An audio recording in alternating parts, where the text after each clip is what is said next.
A boy sat alone on the steps, wiping his tears with the sleeve of his old shirt. It seemed that there was no person in the world who could love him. He had yellow eyes of an unusual color, from which tears flowed constantly, streaming down his cheeks and leaving wet trails. Suddenly, another person's hand gently touched his face, giving him the warmth he so desperately craved. The young man raised his head in surprise, wanting to know who this strange stranger was. If someone had given him love earlier, the end of the story would have been completely different. On the street, an adult man stood in front of the boy, holding a girl in his arms, and with a stern look called him Lucian. The nobleman was attractive, as was the girl with green hair. They were united by one outstanding feature: piercing blue eyes. When the name was spoken, the little lady's eyes widened in complete shock, and her mouth opened slightly in surprise. Lucian was the same guy with black hair and yellow eyes. The aristocrat came here to meet his younger sister.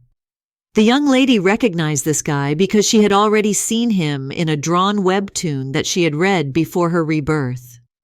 Before her rebirth, the girl lived like a hermit, locked in her room, where she lay on her bed and read manga, plunging into depression.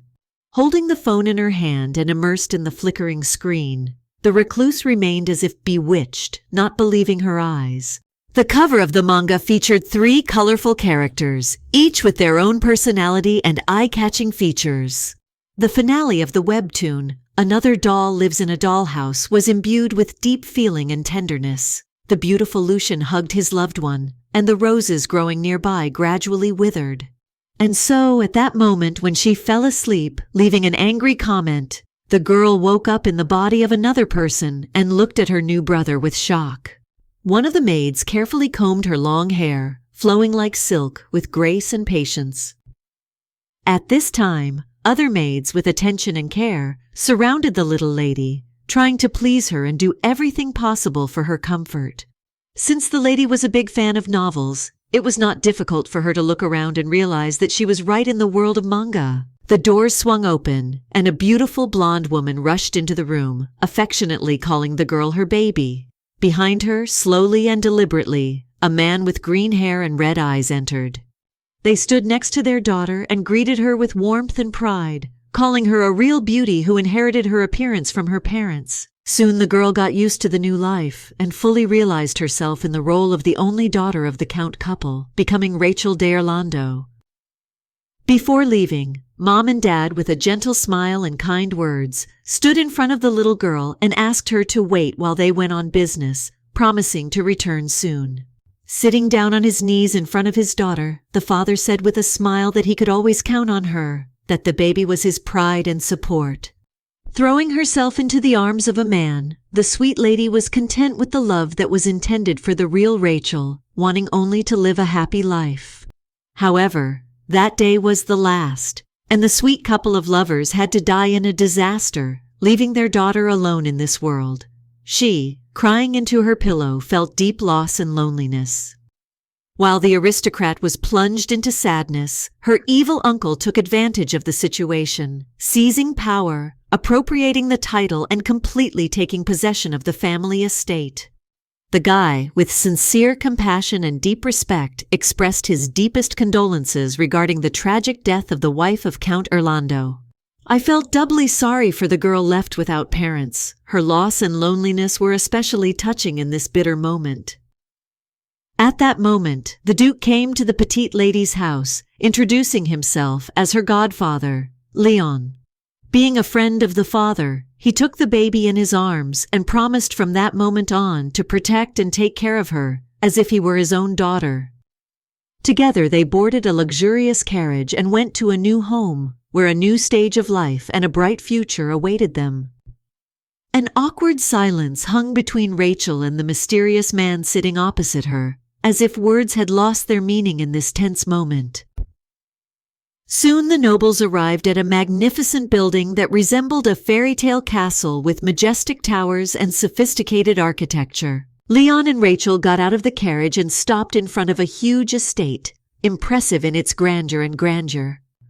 The girl could not hide her surprise. Her mouth opened with delight when she saw the building. Her eyes filled with admiration, and her heart beat faster. Taking the girl in his arms, the godfather told her with warmth and confidence that everything that belonged to his family would now become her property.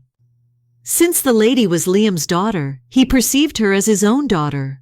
Leon pressed the baby closer to him, trying to drown out the pain after the loss of his parents. However, their touching moment was interrupted by an unexpected person who suddenly appeared and with a confident tone called the Duke his father.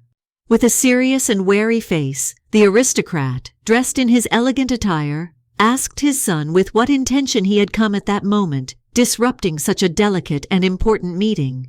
When Rachel turned to look at the boy, he stated that he had come to see his little sister in person. Leon treated the boy's words with kindness, glad that he finally did what he liked, showing patience and waiting a long time for the appearance of a new member of their family. After which the man introduced the baby, calling her by name while she quietly looked at her new brother. She already knew Lucian from the webtoon, thanks to his long black eyelashes, golden eyes, scarlet lips, and the indifference on his face that always made him stand out from others. In addition, his distinctive feature was a mole near the eyelid, which added even more uniqueness and charm. This guy was the main character of the manga and Rachel's favorite, who won a woman's heart with his mystery and charisma. The character in dark form was often called a repentant madman, known as Gon Lucien de Leon. The girl shuddered when her godfather's voice, unexpectedly bursting out of her memories, brought her back to reality. He reminded her that very soon her full name would be Rachel de Leon. Now it became clear to the impostor whose place she had taken. This body belonged to the younger sister of the protagonist, a beautiful and pretty aristocrat. Due to the fact that the Duke often spoiled his daughter, she grew up to be a real scoundrel who often bothered and bullied Lucian. Ultimately, the evil noblewoman suffered a fatal fate. The noblewoman died at the hands of her brother, ending up as a lifeless body on the floor. Rachel felt an icy shiver run through her body with horror before her terrible end, internally plunging into panic and despair, realizing the inevitability of her fate. Two male representatives stared at the baby in bewilderment, not understanding why she was so worried and trembling with fear. Rachel steadfastly resisted, refusing to accept death, despite the piercing gaze of the handsome man, who watched her with a hint of awkwardness and silent surprise. Sitting in the majestic hall, surrounded by luxury and abundance, the little lady slowly and inevitably sank into the depths of despondency. Grabbing her head, Rachel decided to think carefully again and put everything in order to understand the difficult situation and find a way out of the predicament. It was known that Lucian never knew happiness as a child and was always under the yoke of the strict control and inexorable will of his father. Leon was a merciless tyrant towards the free boy, often picking up a stick and using it to teach him cruel lessons. This painful task continued day after day. The man himself, whose name was Pedro, also suffered 20 years ago from beatings inflicted on him by his own father, the former Duke. One could say that this violence was passed down from generation to generation. The reason for such hatred was Pedro's love not for women, but for men. More specifically, it was about a guy with bright hair who often hung out with him. This guy with a kind smile and violet eyes was not only the object of the Duke's son's love, but also Rachel's father. His full name was Liam de Orlando. The two, holding hands, hid their true feelings under the guise of male friendship, allowing others to think that their connection was purely platonic. But everything changed when the then Duke found out about Leon's secret meetings and decided to rectify the situation by using psychological torture and his domineering power to break the will of others. Ultimately, the two men parted ways and had to part ways, severing the bond they had tried to maintain against all odds. Instead of his true love, Leon was forced to marry a noble lady who was chosen for him by his strict dad. Soon they had a little son, who amazingly inherited the appearance of both parents. However, in particular, he most resembled Leon's hated father, which forever left a shadow in his son's eyes, a reminder that their connection to the past and dark memories will never fade. The little lady chewed on the delicious macaron, feeling a headache begin to develop from all the complex and intricate relationships that took place among the men of this family. Crumbs of sweets remained on the girl's face. she herself gloomily reflected on her fate, immersed in gloomy thoughts about her possible death. Rachel folded her arms across her chest and tried to cheer herself up, convincing herself that everything was not so bad. The aristocrat mentally pictured a future in which life with her pet awaited her. Suddenly, in the silence of the room filled with thoughtful calm, a loud and shrill knock was heard on the door, disturbing the peaceful atmosphere. Entered the room after permission was heard to enter, still radiant in his elegant attire, which emphasized his grace and confidence. From the dazzling shine emanating from the nobleman, Rachel was forced to cover her eyes with her hand. The guy himself admitted that he came to talk to his sister. He explained that he needed to meet with her to discuss important issues and establish a connection. Smiling sweetly, the girl immediately nodded, politely inviting Lucian to join her, trying not to anger the potential executioner who could threaten her future. Elegantly sitting on a chair, the guy with indestructible calm and exquisite dignity kept his face from any manifestations of emotion, demonstrating impeccable self-control. The lady, watching what was happening nearby, could not contain her delight and admiration, spellboundly admiring the charm of the main character of the webtoon.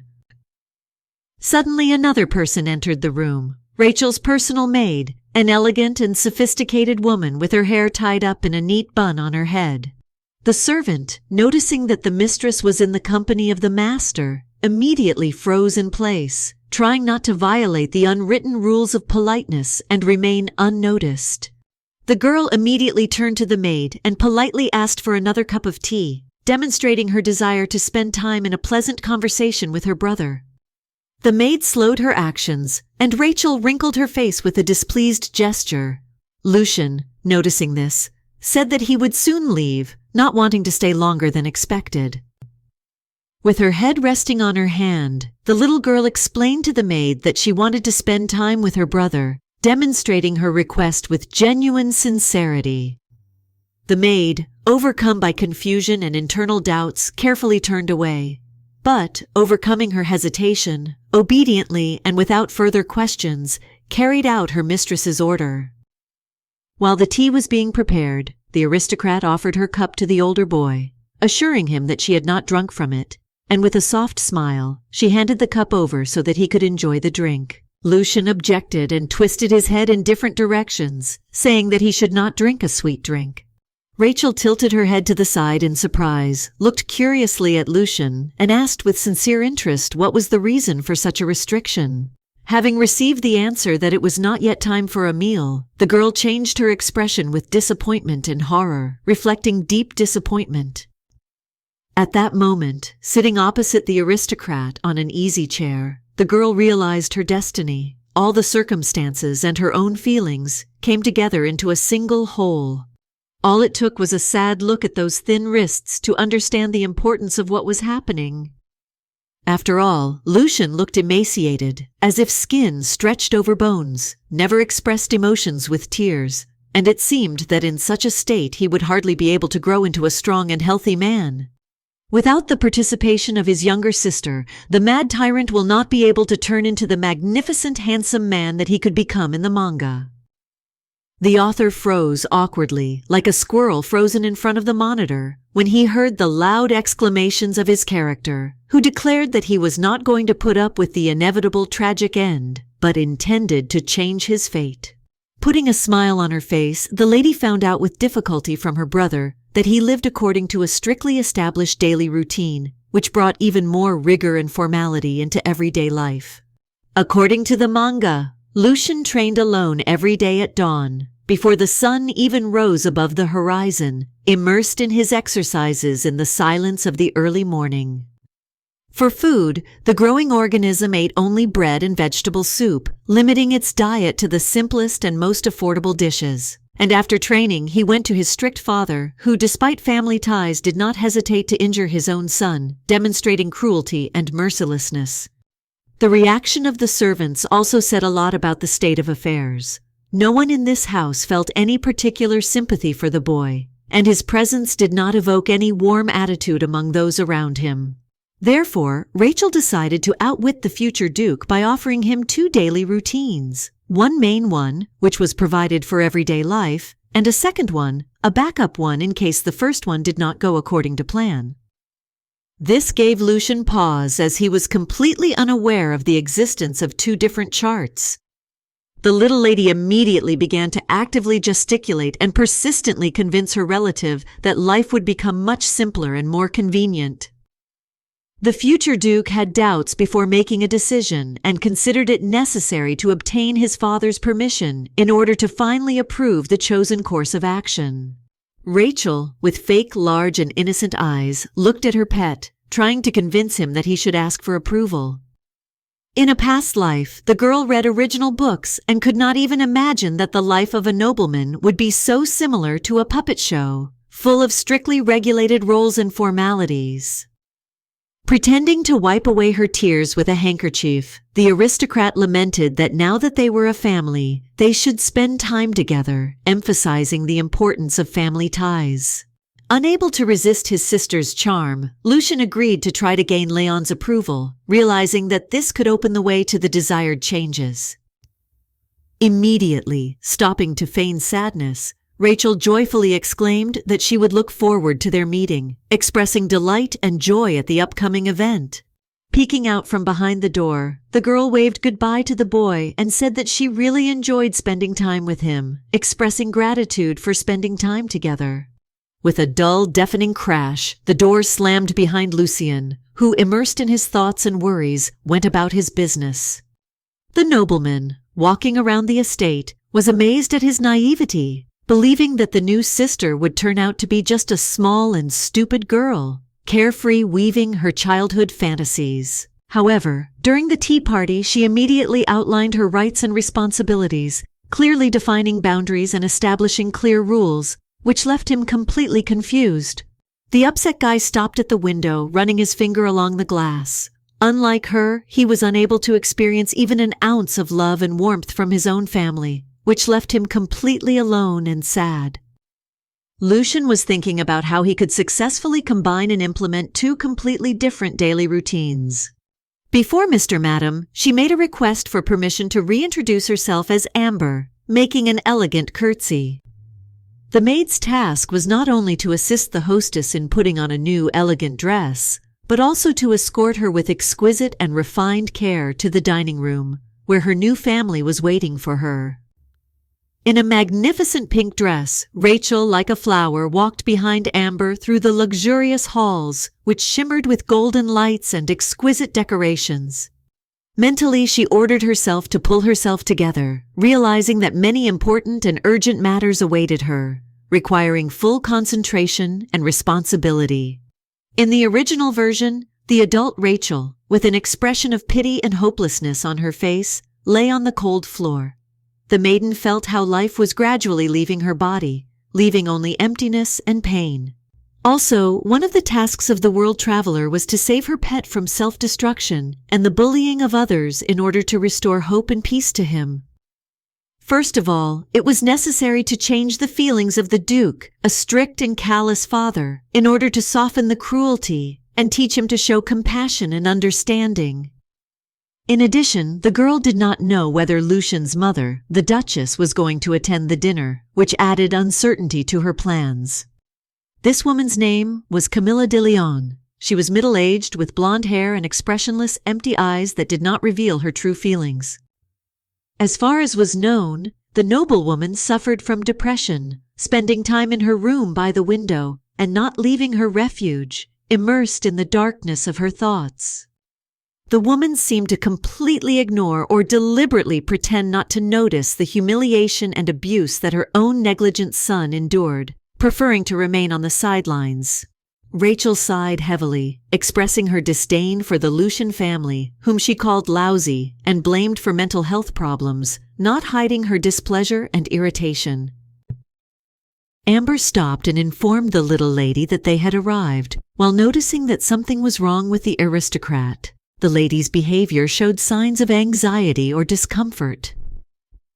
Opening the door, the servants announced the arrival of the guests with majestic respect and special triumph to the Duke, giving this moment the importance and formality corresponding to his high position. Leon sat at the head of the table, beaming with a smile from ear to ear. A variety of delicious dishes were laid out on the table. A variety of salads, meat delicacies, mouth-watering treats, and sweet desserts, creating an abundance of tastes and aromas. Rachel, struck by shock, froze when she saw the abundance of dishes and treats prepared especially for her, which impressed with their scale and sophistication. Smiling widely, Leon joyfully greeted his newly arrived daughter, greeting her with true good nature and joy, which was reflected in his every movement, as if the man saw a long-awaited miracle in her. Approaching the table, the little girl still could not figure out for which of her relatives or friends this exquisite and magnificent banquet was organized. Apart from her and the man, there was no one else at the table, not even Lucien. Rachel had to constantly remind herself to watch her face and maintain her outward calm. Therefore, sitting down next to the Duke, the girl joyfully greeted him with a bright and sincere smile, trying to create an atmosphere of comfort and warmth despite the silence and absence of other guests. When asked if anyone else was expected to come to dinner, Leon replied that no one else was expected. He wanted to spend time exclusively with his daughter, which was extremely important to him.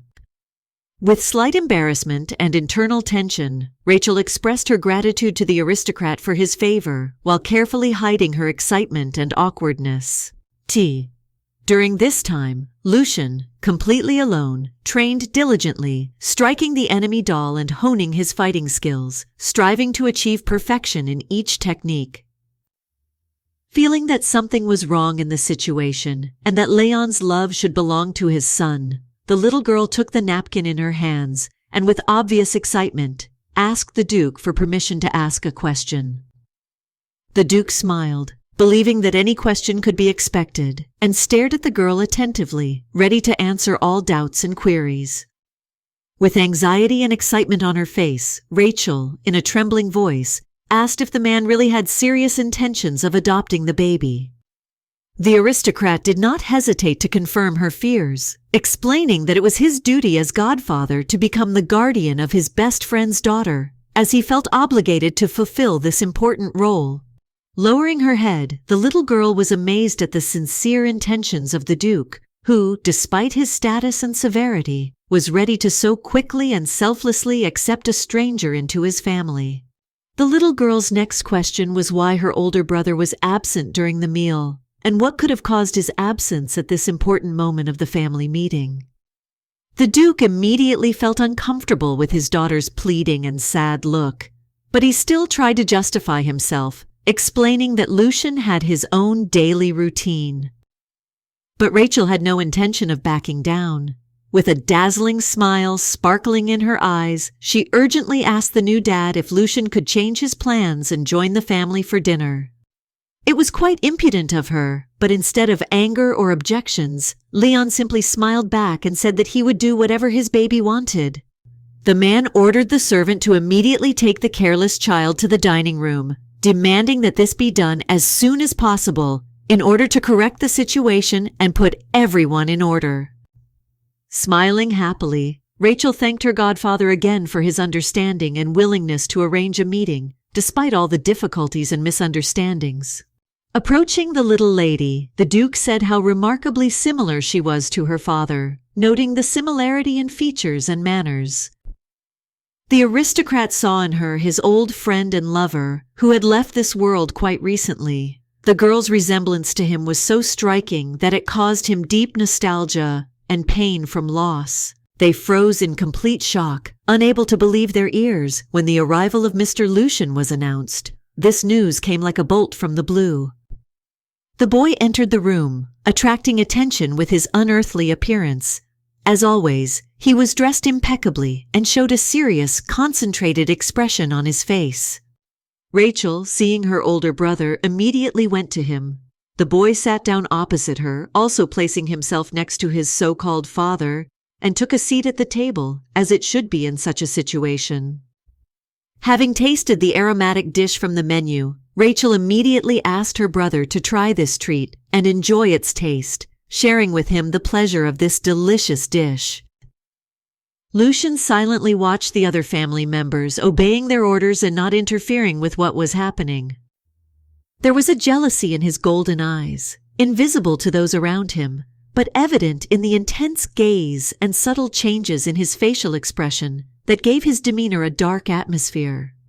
Having finished her meal, the girl jumped up from her seat and warmly said goodbye to the Duke and brother, expressing her gratitude for their attention. The Duke happily waved his hand, bidding farewell to the girl, while Lucian stood calmly and quietly nearby, watching the scene with an impassive expression on his face. Together with the maid, Rachel slowly walked away from the hall, leaving the men standing in the hall and going to her room, where the lady hoped to find peace and solitude after this long and tiring day. After the sweet girl was out of sight, the Duke frowned and ordered the younger one to come to his office immediately, not tolerating any objections. Naive Rachel, walking around her new home with a blissful smile on her face, did not suspect that her kind-hearted attitude towards Lucian only intensifies his suffering and adds even more torment to the pain. Holding on to the wall, the aristocrat's son barely walked through the corridors of the estate, trying not to fall after the harsh lesson he received from his father.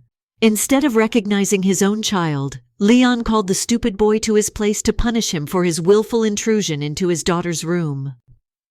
The Duke was deeply outraged by such unheard-of impudence and willful behavior of the boy that he could not even obey simple commands, causing him a feeling of disappointment and anger. Moreover, the boy had the courage to start making excuses, which immediately caused the man to become even more angry, and Leon immediately interrupted him, not allowing him to continue. All that interested the current Duke was how Lucian managed to convince the naive Rachel to personally invite her brother to dinner, despite all his interference. The decidedly strict father took a stick to teach his stupid boy proper manners and squeezed the crap out of him, since the girl could not be involved in evil machinations. The boy was breathing heavily, unable to restore his breathing, which had been lost after the incident, and every breath was difficult for him. With a quick step, Lucian continued to move towards the room where he could hide from adversity and find at least some solace and peace. New luxurious dresses of different cuts made from the most expensive fabrics and richly decorated with jewelry were a generous gift from the Duke. Rachel could not take her eyes off the enchanting outfits presented in front of her, completely amazed by their sophistication and splendor, which literally mesmerized with beauty. Amber, with a wide smile, invited the lady, who clearly could not decide, to try on at least one of these magnificent dresses, each of which was made with impeccable taste. To the surprise of the servants, the girl chose a blue dress, which, despite its simplicity, turned out to be the most modest and decent among all the options offered, radiating sophistication and sophistication. After Rachel made her choice of clothing, she confidently walked to meet Camilla, followed like a shadow by the maid, accompanying the hostess. Bowing before the young lady, the other servant apologized, but unfortunately could not allow Lucian's mother to enter her chambers as she was busy. Disheveled and with her head bowed, the girl could not understand what to expect. It is unlikely that the owner of the house wanted to see her stepdaughter, whom her husband had brought from a previous affair. The man, who never loved Camilla and married her for political reasons, soon hated her son, who cared for the daughter of his previous love. It all ended tragically. Camilla, kneeling down in complete despair, blamed her husband for the irrevocable failures of their family life, after which, unable to withstand the mental pain, she lost consciousness and soon died. Having accepted the maid's refusal, Rachel wished the Duchess a speedy recovery and expressed sincere hopes for the woman's quick return to health. Mentally, the girl hoped that her mother would quickly come to her senses and be able to take care of the family before it was too late. In the end, Lucian stood with a sword over his enemies, who lay lifeless on the ground. When Amber inquired if they were going to return to the ladies' chambers, she replied with slight surprise that she already had other plans that required her attention and time. Instead of waiting patiently for an answer, she could not contain her impatience and insistently demanded to know immediately where exactly her brother was, her voice trembling with excitement and anxiety. At this time, Lucian was sitting in his room, surrounded by the dim light of a lamp, with a thoughtful and bored expression on his face. He slowly and casually scribbled notes on a piece of paper, lost in his thoughts. His usual daily routine was unexpectedly disrupted when his sister, with a joyful smile on her face, entered the room, carrying a basket of delicious food in her hands to cheer up the guy. The aristocrat was clearly startled and surprised by the unexpected visit of the little lady, who suddenly disturbed the peace. Knowing how poorly Lucian was eating, the girl decided to visit him personally to make sure he was eating more, and offered to share lunch with him, hoping to improve his nutrition this way. The nobleman ordered the little girl to return to her chambers and not disturb him, since according to the schedule, the boy had to rewrite a history book, which required complete concentration.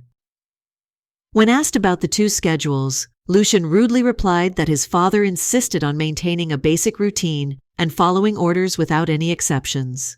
The Duke's son, returning back to the table, replied that only by observing strict routine and discipline could he become a worthy successor to the dynasty. But at this moment, Lucian suddenly froze when the gentle touch of the fingers that were holding the grapes slid across his cheek, causing a trembling feeling. Without wasting any time thinking, the girl decisively decided to take care of her brother herself, realizing that his preoccupation with his studies left him little time to take care of himself. Lucian stared in bewilderment at the little lady who was patiently waiting for him to open his mouth and taste the sweetness he offered her. Deciding to obey, the boy obediently opened his mouth, ready to accept the grapes. There was no point in arguing with Rachel. The little girl felt like a true winner, as if she had scored the decisive goal in a football goal, when she managed to convince her brother to eat at least a little of the food offered. After she asked if it was delicious, Lucian suddenly froze motionless, his face taking on a blank and colorless expression, which deeply frightened the girl and caused anxiety. After that, he suddenly turned to the young lady, and such a surprised expression appeared on the man's face. My heart beat faster, and a whole range of emotions was visible in my eyes. Hoping that her brother liked the delicacy offered, Rachel, with a soft smile, asked him not to be distracted by her and focus on his studies, so as not to disturb the work rhythm. A large blot of ink formed on the paper, which, like a clumsy stain on a work of art, ruined the entire text written earlier. While the guy carefully held a piece of paper in his hands, trying to get rid of the unfortunate blot, Rachel, seeing his concern, invited him to enjoy fresh raspberries. At that moment, a loud knock suddenly interrupted them, forcing them to stop the exciting game of eating berries and instantly take their minds off what was happening. Unexpected intervention disturbed their cozy atmosphere. This person turned out to be Amber, who came to accompany the lady, adding a touch of solemnity and respect. Since the little lady was called by the Duke himself, Rachel had to leave the basket of raspberries to the guy, and leave so as not to detain the aristocrat and not disturb his time. Waving her hand goodbye, the girl wished the handsome boy good luck in rewriting the text and, satisfied with this, left, leaving the boy focused on his task. Listening to his sister, he tried the raspberries, but, to his disappointment, they turned out to be completely tasteless and did not bring the expected pleasure. Although the berry the lady served him was incredibly pleasant, its taste was completely new and unique, revealing unexpected nuances and bringing an unusual pleasure to the senses. An ominous shadow that suddenly appeared behind Lucian whispered in his ear that it was because of her evil magic that the boy lost the ability to taste any of the products.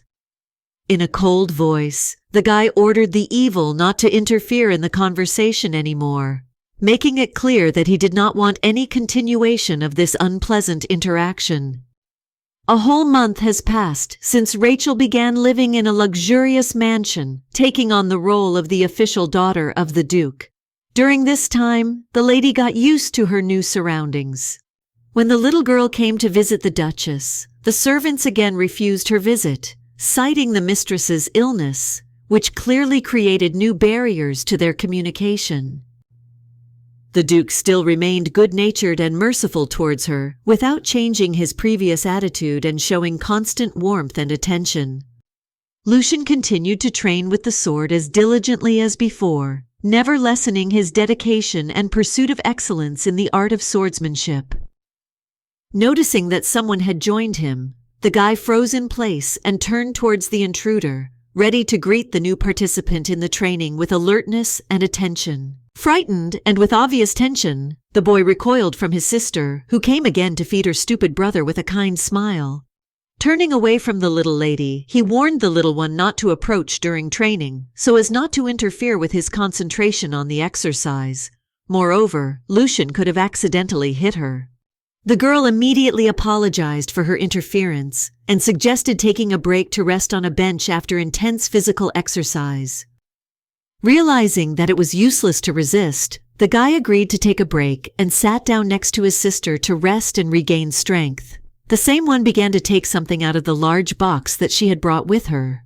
Large drops of sweat streamed from the face of the Duke's son, which slowly rolled down his cheeks. But even in this debilitating state, the main character of the webtoon continued to be the embodiment of irresistible beauty. Holding iced tea in her hands, Rachel invited the boy to enjoy this refreshing drink to relieve the heat. However, the girl was amazed and dumbfounded when the guy admitted that her frequent visits only aggravated his condition.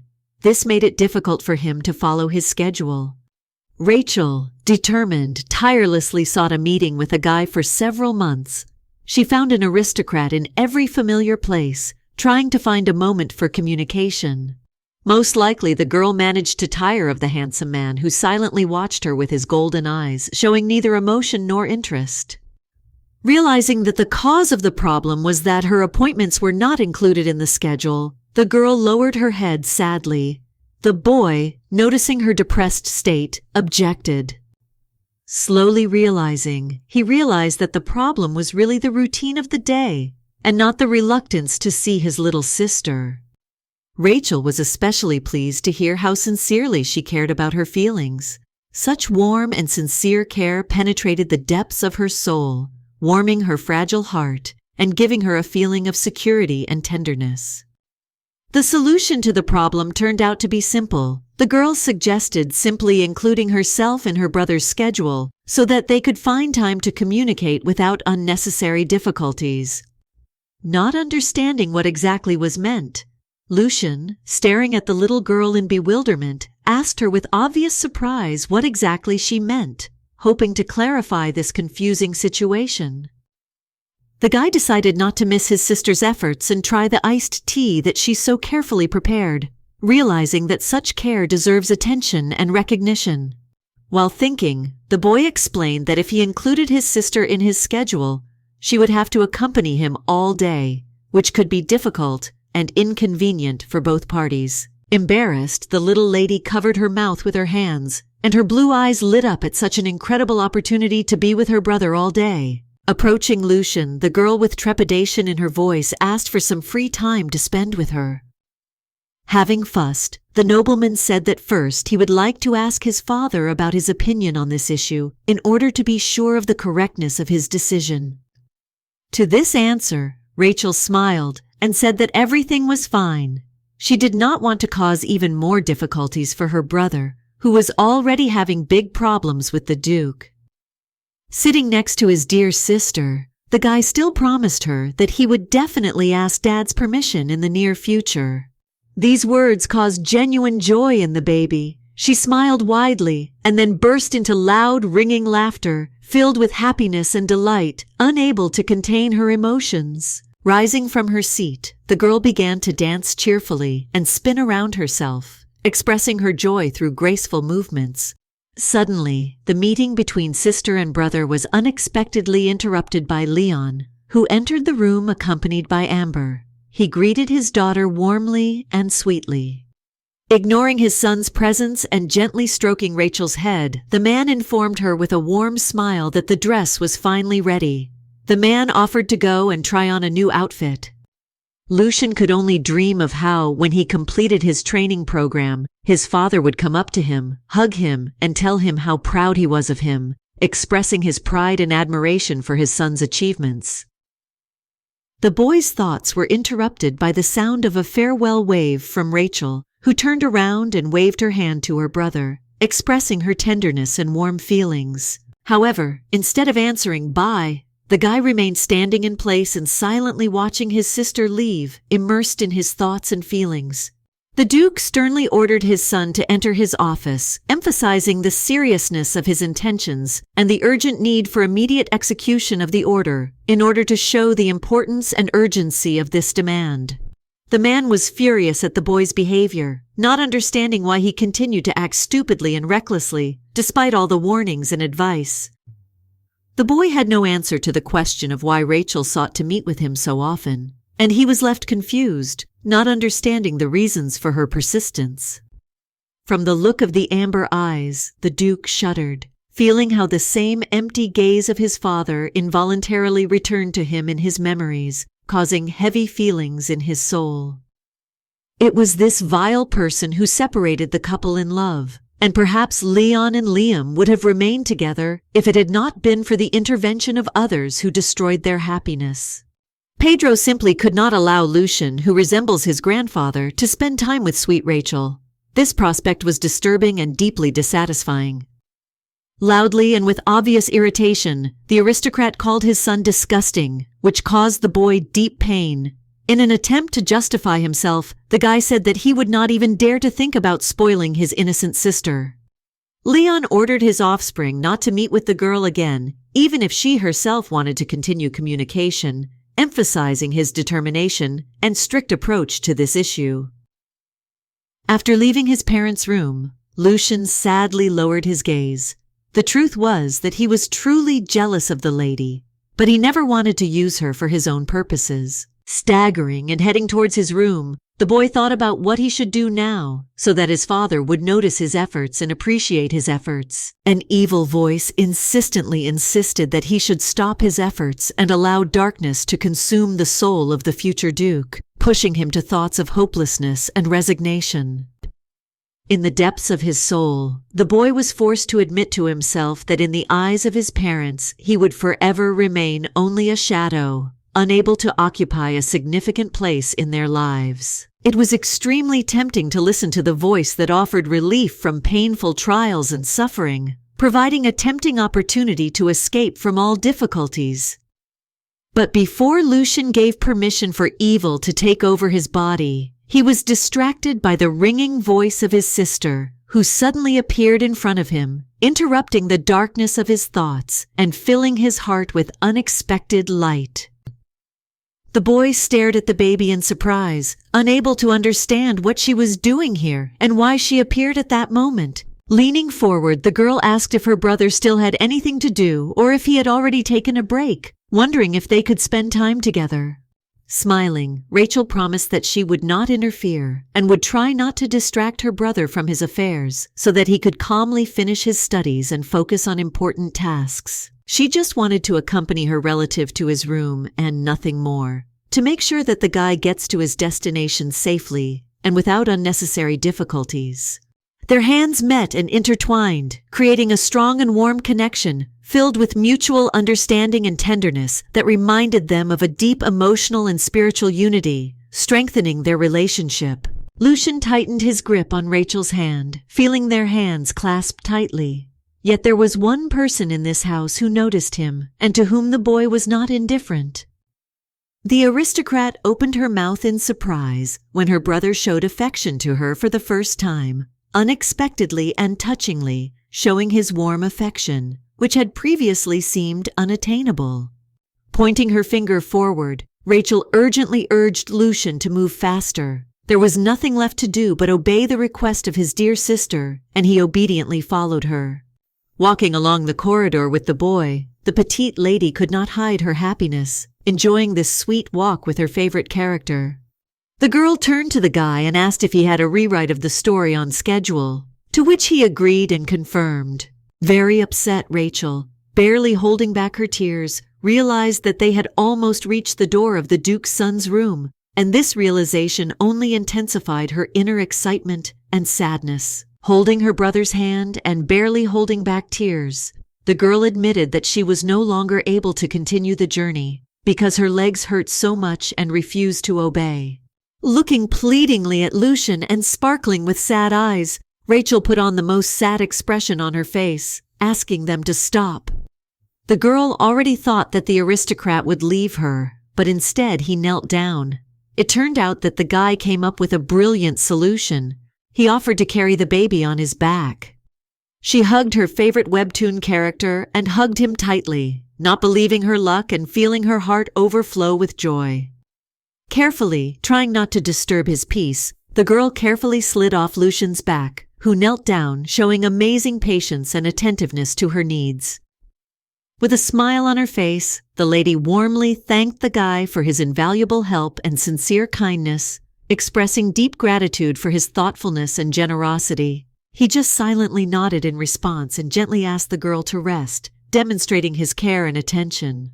Rachel waved goodbye to her brother, which had already become a tradition for her. Her heart was full of sadness as she found it difficult to part with the person she wanted to spend more time with. Closing the door behind him, Lucian leaned on it, immersed in deep thoughts, and froze in this position, trying to organize his thoughts. After that, he took one last look at the girl's room, feeling a brief moment of regret, and gathering his thoughts, left, leaving behind a slight shadow of memories. The day came when the lady finally invited the surprised Rachel into her chambers. The girl was informed about this by the maids, who respectfully conveyed the important message of the mistress. With her mouth open in delight, Rachel felt deep satisfaction that the Duchess had given her the chance to greet her, feeling her heart fill with joy and gratitude. One of the servants, behaving with exceptional respect, slightly opened the door to Leon's wife's chambers, allowing the lady to enter. There, inside a luxuriously furnished room, a noble woman in a dark dress and with a strict hairstyle sat on a sofa. She looked thoughtfully into the distance, lost in her thoughts, creating an atmosphere of deep calm. Once inside, the girl, with grace and confidence, introduced herself by the name of her real father, proudly calling herself Rachel de Orlando. The little girl, fascinated by the atmosphere around her, suddenly froze in place with genuine amazement when she was unexpectedly asked about the meaning of the mysterious word mirage. The noble lady, with grace in her voice, said that in the country neighboring the great empire, there was a huge desert covered with endless dry sands stretching to the very horizon. The woman told the story of a traveler who, having left the caravan, was forced to wander alone through the merciless sands of the desert for several days, experiencing difficulties and hardships. Exhausted by extreme thirst and already despairing of finding his way, the man was wandering through the desert when suddenly an oasis with crystal clear water sparkling in the rays of the sun opened up in front of him. Rushing with all his might to the oasis, hardly believing his luck, he scooped up more crystal clear water in his palms. However, when he brought it to his mouth, instead of the long-awaited coolness, he felt only the bitter taste of sand. Turning her head indifferently to the side, the lady, with a slight hint of boredom in her voice, asked those present what Rachel thought about this. Turning her head indifferently to the side, the lady, with a slight hint of boredom in her voice, asked what Rachel thought about this. Do mirages really only happen in deserts, or can they be found in other places? Obedient Rachel, having listened carefully to the warning, readily agreed and promised not to let her guard down to avoid the dangers hidden in the desert sands. The world traveler did not want to stay long in this family. As soon as Lucian finds happiness, she will immediately leave so as not to disturb him. Smiling, the girl asked the heroine not to worry and assured her that everything would be fine, despite the difficulties that had arisen, adding that they would overcome any obstacles together.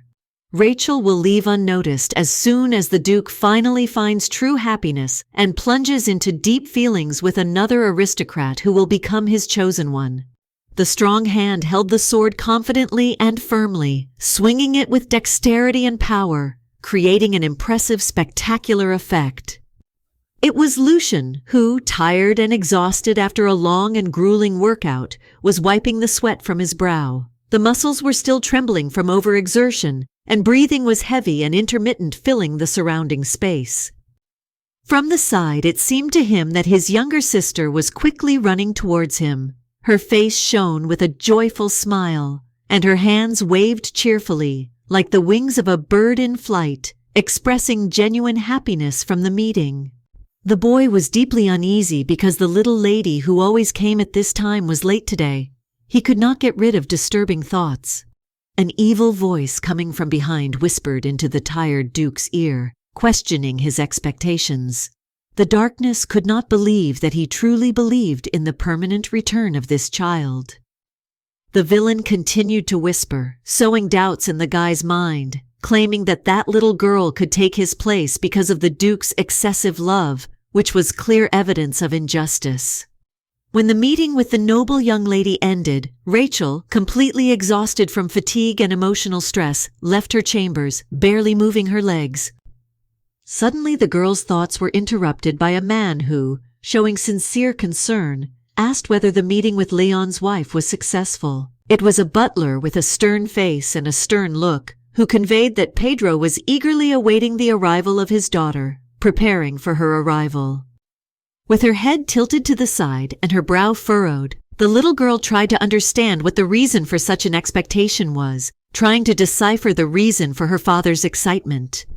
As soon as Rachel's arrival was announced, the Duke immediately jumped up from his seat, joyfully welcoming her arrival, his face lit up with a sincere smile, and his eyes sparkling with excitement and joy.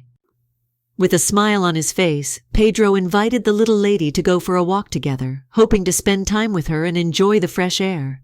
Moreover, the man also suggested that Rachel buy something tasty, such as sweets or a toy, to please the little lady and make her day even more special. Having received the girl's consent, Pedro was about to take her to the map, but the little girl put forward one condition that had to be taken into account before continuing their journey. Rachel wanted to take her older brother with her, but realizing that it was too early, she agreed to take a walk with the Duke alone. To this, the aristocrat said that he would be glad if the baby called him Daddy. Smiling knowingly, the noble was also aware that she might be uncomfortable and was willing to wait as long as necessary while being patient and respectful of the other person's feelings. With his hand, he gently began to stroke her green hair, assuring her that he would not rush things and would give her time to get used to what was happening, showing his sensitivity and understanding. Holding the hand of her new dad, the girl headed out into the street with trepidation and excitement, leaving the cozy and warm chambers of the luxurious mansion, anticipating new adventures and unexplored horizons. A man's footsteps could be heard, rhythmically tapping his shoes on the floor, creating a confident and decisive sound that filled the space with an atmosphere of seriousness and intention. It was Lucian who walked through the corridors of the estate, lost in thought, pondering the possibility that Rachel could take his place as heir. Feeling growing fatigue, the boy paused and, leaning his elbows on the wall, breathed heavily, feeling the tension go away and his strength gradually leave him. The servant stopped in surprise and saw the exhausted gentleman, who, leaning against the wall, was clearly tired and physically exhausted.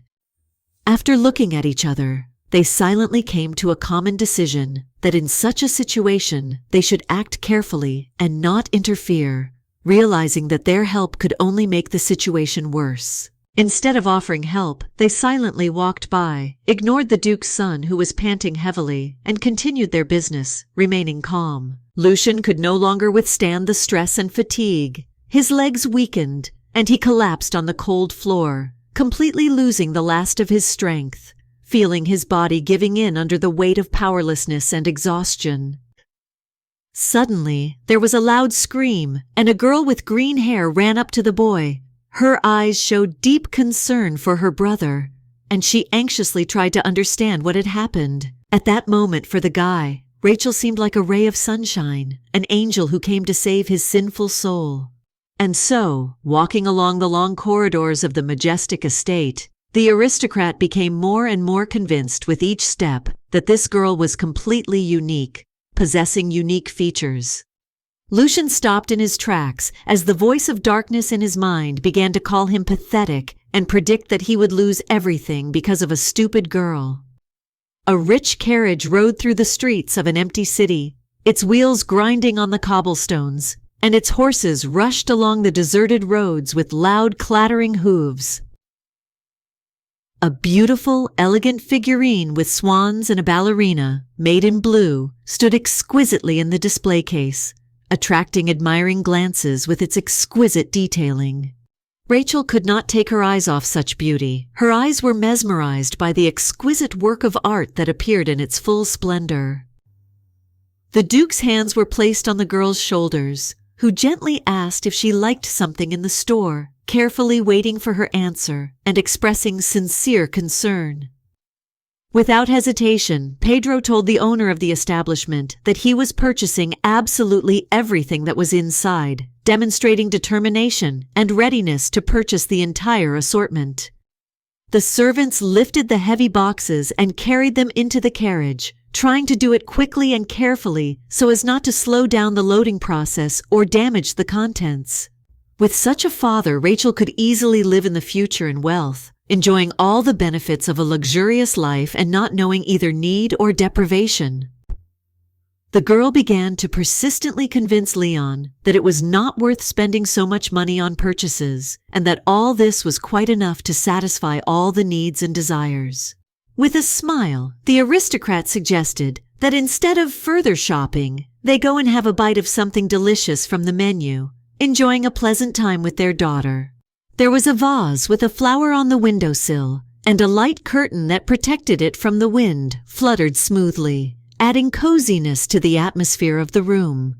Lucian sat at his desk, intently writing, strictly following the schedule and not being distracted by anything in order to complete all his tasks on time. The boy's hand trembled when the voice of darkness whispered in his ear that his little sister never came to visit today, and the shadow of anxiety began to thicken ominously around his thoughts. The guy felt bad from the thought that Rachel would never come to him. At first he was ignored by his parents and servants, and now even the girl, to whom the Duke's son attached special importance, began to avoid him, increasing the feeling of resentment. Grabbing his hair, he resisted with all his might the voice that demanded that he give up his body so that no one would dare look down on Lucian anymore. Suddenly the door creaked and neat shoes appeared in the opening. Someone carefully and timidly entered the room, interrupting the tense atmosphere. It was Rachel. Her face shone with sincere joy, and with a wide, warm smile, the little girl tenderly called her brother, trying to convey all her love to him. It was not difficult for her to guess where the boy was and what he was doing, rewriting another text, immersed in his work and not expecting a visit. She explained that she had spent the entire day walking, but now she had returned and brought something tasty to make the aristocrat's day a little brighter. The little lady was glad that when she came to him, she did it for a reason, but for a reason, bringing something important and necessary that could please and support him. The girl's concern brought a sweet and warm smile to Lucian's face, which like a ray of light illuminated his face. This smile was full of sincere gratitude and affection. The lovely Rachel was the only one who noticed how lonely and sad the nobleman looked. Her attentiveness and sensitivity made it possible to see that melancholy and isolation. Sitting opposite the girl, the nobleman declared that he had always been here. The guy's voice sounded with notes of vulnerability, as if he wanted to share his inner world. The girl said with a joyful smile that with great attention and care, she had chosen only the most exquisite and delicious dishes for her relative in order to surprise him with a magnificent treat. The jar contained exquisite marmalade. Every time you opened it, it attracted you with its aroma and taste, bringing back sweet moments to your memory. Taking a delicious piece of marmalade in her hand, Rachel, with a kind smile and a playful tone, asked her brother to open his mouth and try this sweetness. Obediently giving in to his desire, the aristocrat leaned down with a slight, insinuating movement, and holding back a delicate smile, carefully bit the candy that was handed to him. Such obedience caused considerable surprise to the little lady, who, frozen with a jar in her hand, could not hide her surprise and delight at what she saw. Rachel was full of intentions to offer her interlocutor another sweet, but her impulse was interrupted by the delicate words of the nobleman, who politely asked to wait a little. The guy grabbed a small table tightly and, with effort, began to drag the furniture closer to the chair, trying to place it so that everything was convenient and comfortable. With a wave of his hand, he invited the aristocrat to take a seat next to him with an exquisite gesture, pointing to an empty chair with easy grace. The happy girl carefully sat down on the chair, while Lucian took the seat opposite. There was a small table between them, creating a cozy and intimate space for them to talk. Soon a question came from the guy who, with keen interest and slight excitement, asked whether the baby spent the whole day in the company of her father or whether they separated for some time. Not noticing the catch in the question, Rachel put the marmalade on the table and with a slight sigh admitted that she had been walking the streets of the city all day in the company of the Duke, enjoying his company. Moving her hands to her face, the little girl exclaimed, filling her voice with notes of surprise, had Lucian really missed her so much all this time? When the boy heard that they missed him, his face immediately lit up with a wide and sincere smile, filled with touching happiness and deep joy. The boy's blue eyes sparkled with surprise as he saw the usually emotionless aristocrat open up for the first time, giving a sincere and open smile. Suddenly the basket turned over, and the sealed parcels fell out of it. These turned out to be sweets bought in a store, which immediately attracted attention with their appearance. The upset girl jumped up from her seat, and everything she had just bought involuntarily scattered on the floor, forming a mess, which further intensified the feeling of frustration. But before Rachel had time to kneel down to begin collecting the scattered things, a man's hand stopped her, gently but decisively stopping her from further actions. Immediately, as if realizing his actions, the guy quickly let go of the woman's palm and stepped back a few steps, leaving the lady alone and trying to correct his awkwardness. Covering her mouth with her hand and smiling admiringly, the girl said that everything was fine, trying to calm the situation.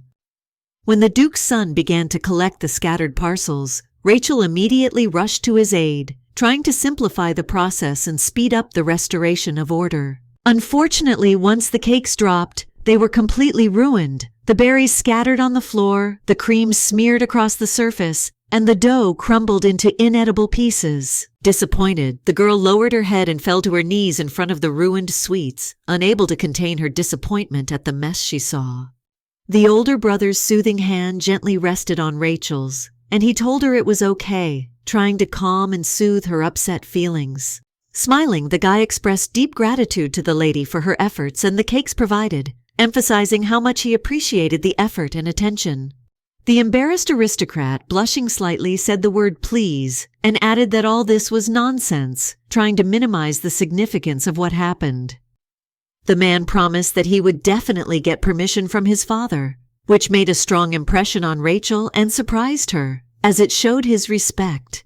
Thus, Lucian will have the opportunity to spend more time with Rachel, which will undoubtedly bring joy and satisfaction. This will also help strengthen their mutual interaction. A memory flashed back to where the two of them were sitting on a bench and discussing the possibility of changing the noble's daily routine, planning improvements together, and making new plans. Looking into the eyes of her webtoon favorite, the girl promised that despite all the difficulties and expectations, she would wait for him, remaining true to her promise and sincere feelings. There were ripe strawberries on the fork, so delicious and juicy that even though the cake had spoiled a little, Rachel was still determined to treat Lucian to this dessert. With a knowing smile, he opened his mouth and firmly decided that he would no longer avoid the baby, believing that it was time to change his attitude towards her.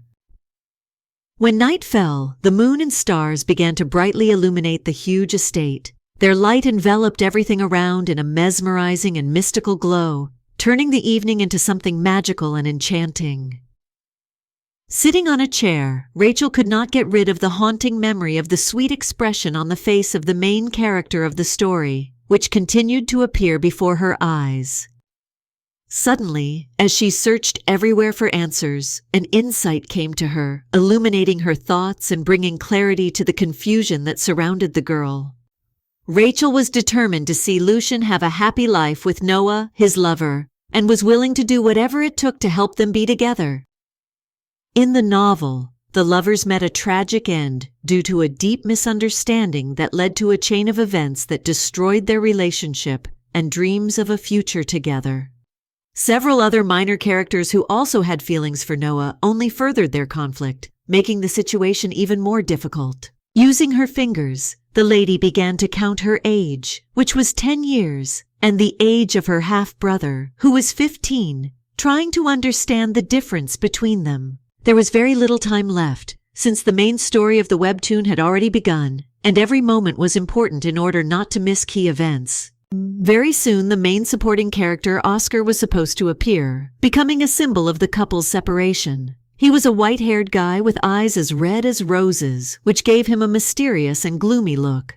The man with the sword walked forward, piercing his enemies with this weapon, and behind him there was only darkness and shadow, as if the darkness itself retreated before his power and determination. Entering the room, a guy with black hair headed towards the bed. His movements were confident and purposeful. He already knew what he would do next.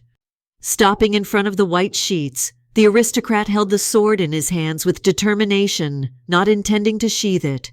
A gentle hand in a white glove began to carefully stroke Noah's head. Its movements were soft and soothing, as if wanting to convey warmth and care to him. With a smile on his face, Lucian asked the sitting man how he could live without him now. His voice was full of sincere interest and concern. Firmly grasping the hilt of the sword, the man decisively and mercilessly thrust the weapon into the body of his beloved. Mentally, the nobleman wanted to stay with Noah forever. Waking up from a painful nightmare, Rachel screamed loudly, her heart pounding at a breakneck speed, and her body shaking from trembling caused by the deepest horror experienced in the dream. When the lady realized that all this was just a stupid figment of the imagination, she sighed with deep relief, as if a mountain had been lifted from the girl's shoulders. After the tragic death of his beloved, Lucian, unable to bear life without Noah, decided to follow him to heaven, preferring eternal reunion to earthly existence. The aristocrat could not come to terms with the idea that the duke's son might die, and was determined to change the outcome of their fate, using all her strength and influence to prevent the tragedy. A couple in love can finally find the long-awaited peace and happiness, enjoying every moment together, as if in a fairy tale, where every day brings new joys and discoveries. Thoughtfully examining the jar of marmalade, Lucien became lost in his thoughts, as if this sweet dessert could reveal to him the secrets of the universe and give him new ideas for inspiration. Rachel, dressed in her new dress and holding a basket, greeted her little brother with joy and tenderness, her eyes shining with happiness and a smile lighting up her face. Until that moment, he was completely focused on training, but when he stopped and saw his sister, his face literally blossomed like a flower under the sun's rays. The girl, standing nearby, said in a soft voice that she had brought refreshing iced tea and fragrant cookies, hoping that this would cheer up and add a little warmth to this day. Loudly and confidently, the lady stated that she would only need a little time, about 5 to 10 minutes, to complete her work and return to the rest of her business. When Lucian's father learned of his son's request to include his sister in the schedule, he became very angry and expressed his displeasure by loudly scolding him for such a proposal. The bad memories made the main character feel so bad that it greatly worried the aristocrat. She, forgetting about everything, screamed, asking if everything was okay, and hurried to his aid. Grabbing the boy's hand, the girl decisively pulled him towards a shady place where they could rest a little, giving themselves the much-needed time to recuperate. Lucian was once again convinced that Rachel's appearance was not a false impression. He realized that she really liked him and that her feelings were sincere, despite all the doubts. Sitting on a bench, the girl held out iced tea, which turned out to be just what was needed in the midst of an intense workout to refresh herself. Carefully placing her hand on the boy's forehead, Rachel, worried about a possible rise in temperature, could not help but notice how this action caused the aristocrat to blush brightly, which was noticeable on his face. Turning away and trying to hide his embarrassment, the nobleman referred to the hot weather, claiming that it was the weather that caused his sweat and awkwardness. Lucian drained the glass of drink in one gulp, leaving not a drop behind, as if trying to get rid of the thirst and tension of the moment. After serving him the drink, she also offered him a fragrant cookie, which the boy accepted with sincere gratitude, pleasantly surprised by this gesture of kindness. Suddenly, Amber appeared in this place. Her posture expressed determination, and her gaze was directed towards the mistress, to whom the servant was rapidly heading, as if following an inevitable fate. Approaching the people of noble blood who were sitting on the bench, the servant said that the Duke had been waiting and looking for Milady for a long time, recalling the importance and urgency of the situation. Rising from her seat, the lady warmly addressed her brother, assuring him that she would return soon as she completed her short but important meeting with Pedro. Turning away, Lucien felt jealous of Rachel's father, who could see her whenever he wanted, while Lucien himself barely found time in his busy schedule to spend with her. The aristocrat was incredibly happy to see his sweet daughter on this beautiful day, which seemed especially magical thanks to her presence. Embracing the baby with warm joy, he expressed his deep satisfaction, declaring that at last the order had been successfully completed, and this long-awaited achievement was a source of great pride. There were 2 stages in front, covered with white sheets that fell smoothly, creating a mysterious atmosphere and foreshadowing something important. There, inside the cage, sat a representative of the werewolf race, a small fox with snow-white fur and bright red eyes, emitting a special mysterious charm. And then, to the greatest surprise, this little fox turned out to be Oscar, one of the most minor but nevertheless intriguing characters from the webtoon. The main form of the beastmen was bestial, but as they reached puberty, they acquired the unique ability to transform into human form, which opened up new opportunities and challenges for them. However, in the Leonis Empire, the beastmen were treated with extreme disdain and cruelty, providing them with the most degrading conditions and depriving them of basic rights and respect. And Leon was no exception. The real Rachel received as a gift a fox cub bought on the black market, which was no different from the others, and she, mercilessly mocking the animal, showed her cruelty. Despite the secretiveness of his feelings, Oscar quickly fell in love with Noah, who treated the little fox with warmth and affection, showing him the kindness and care that he sorely lacked. Later, under the cover of darkness, Oscar escaped, taking with him his loved one, who was being held captive by Lucien, eager to start a new life away from his previous suffering. When the Duke returned home, he believed that his lover had only become close to him in order to deceive the aristocrat and use his feelings for his own purposes.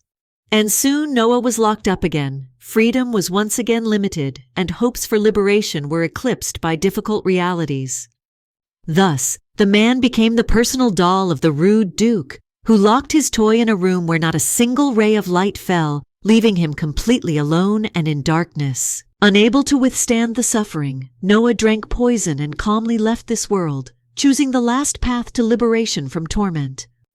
The frightened little fox, cowering into a ball of fear and anxiety, was hiding under the girl's gaze and penetrating gaze, which seemed to penetrate into the very depths of his being. Because of his bad character, Oscar did not enjoy Rachel's sympathy, but now, being imprisoned in a cage, he evoked only pity and sympathy, despite previous disagreements. The girl told her father that the fox was very cute and nice, which brought her great pleasure and joy, as she sincerely enjoyed his company. Thus, the little fox was called a cute little ball of fur, which surprised the animal itself, which probably did not expect such a touching and affectionate treatment. Leaning towards her new friend, Rachel offered him her friendship, sincerely hoping that this would be the beginning of a warm and trusting relationship.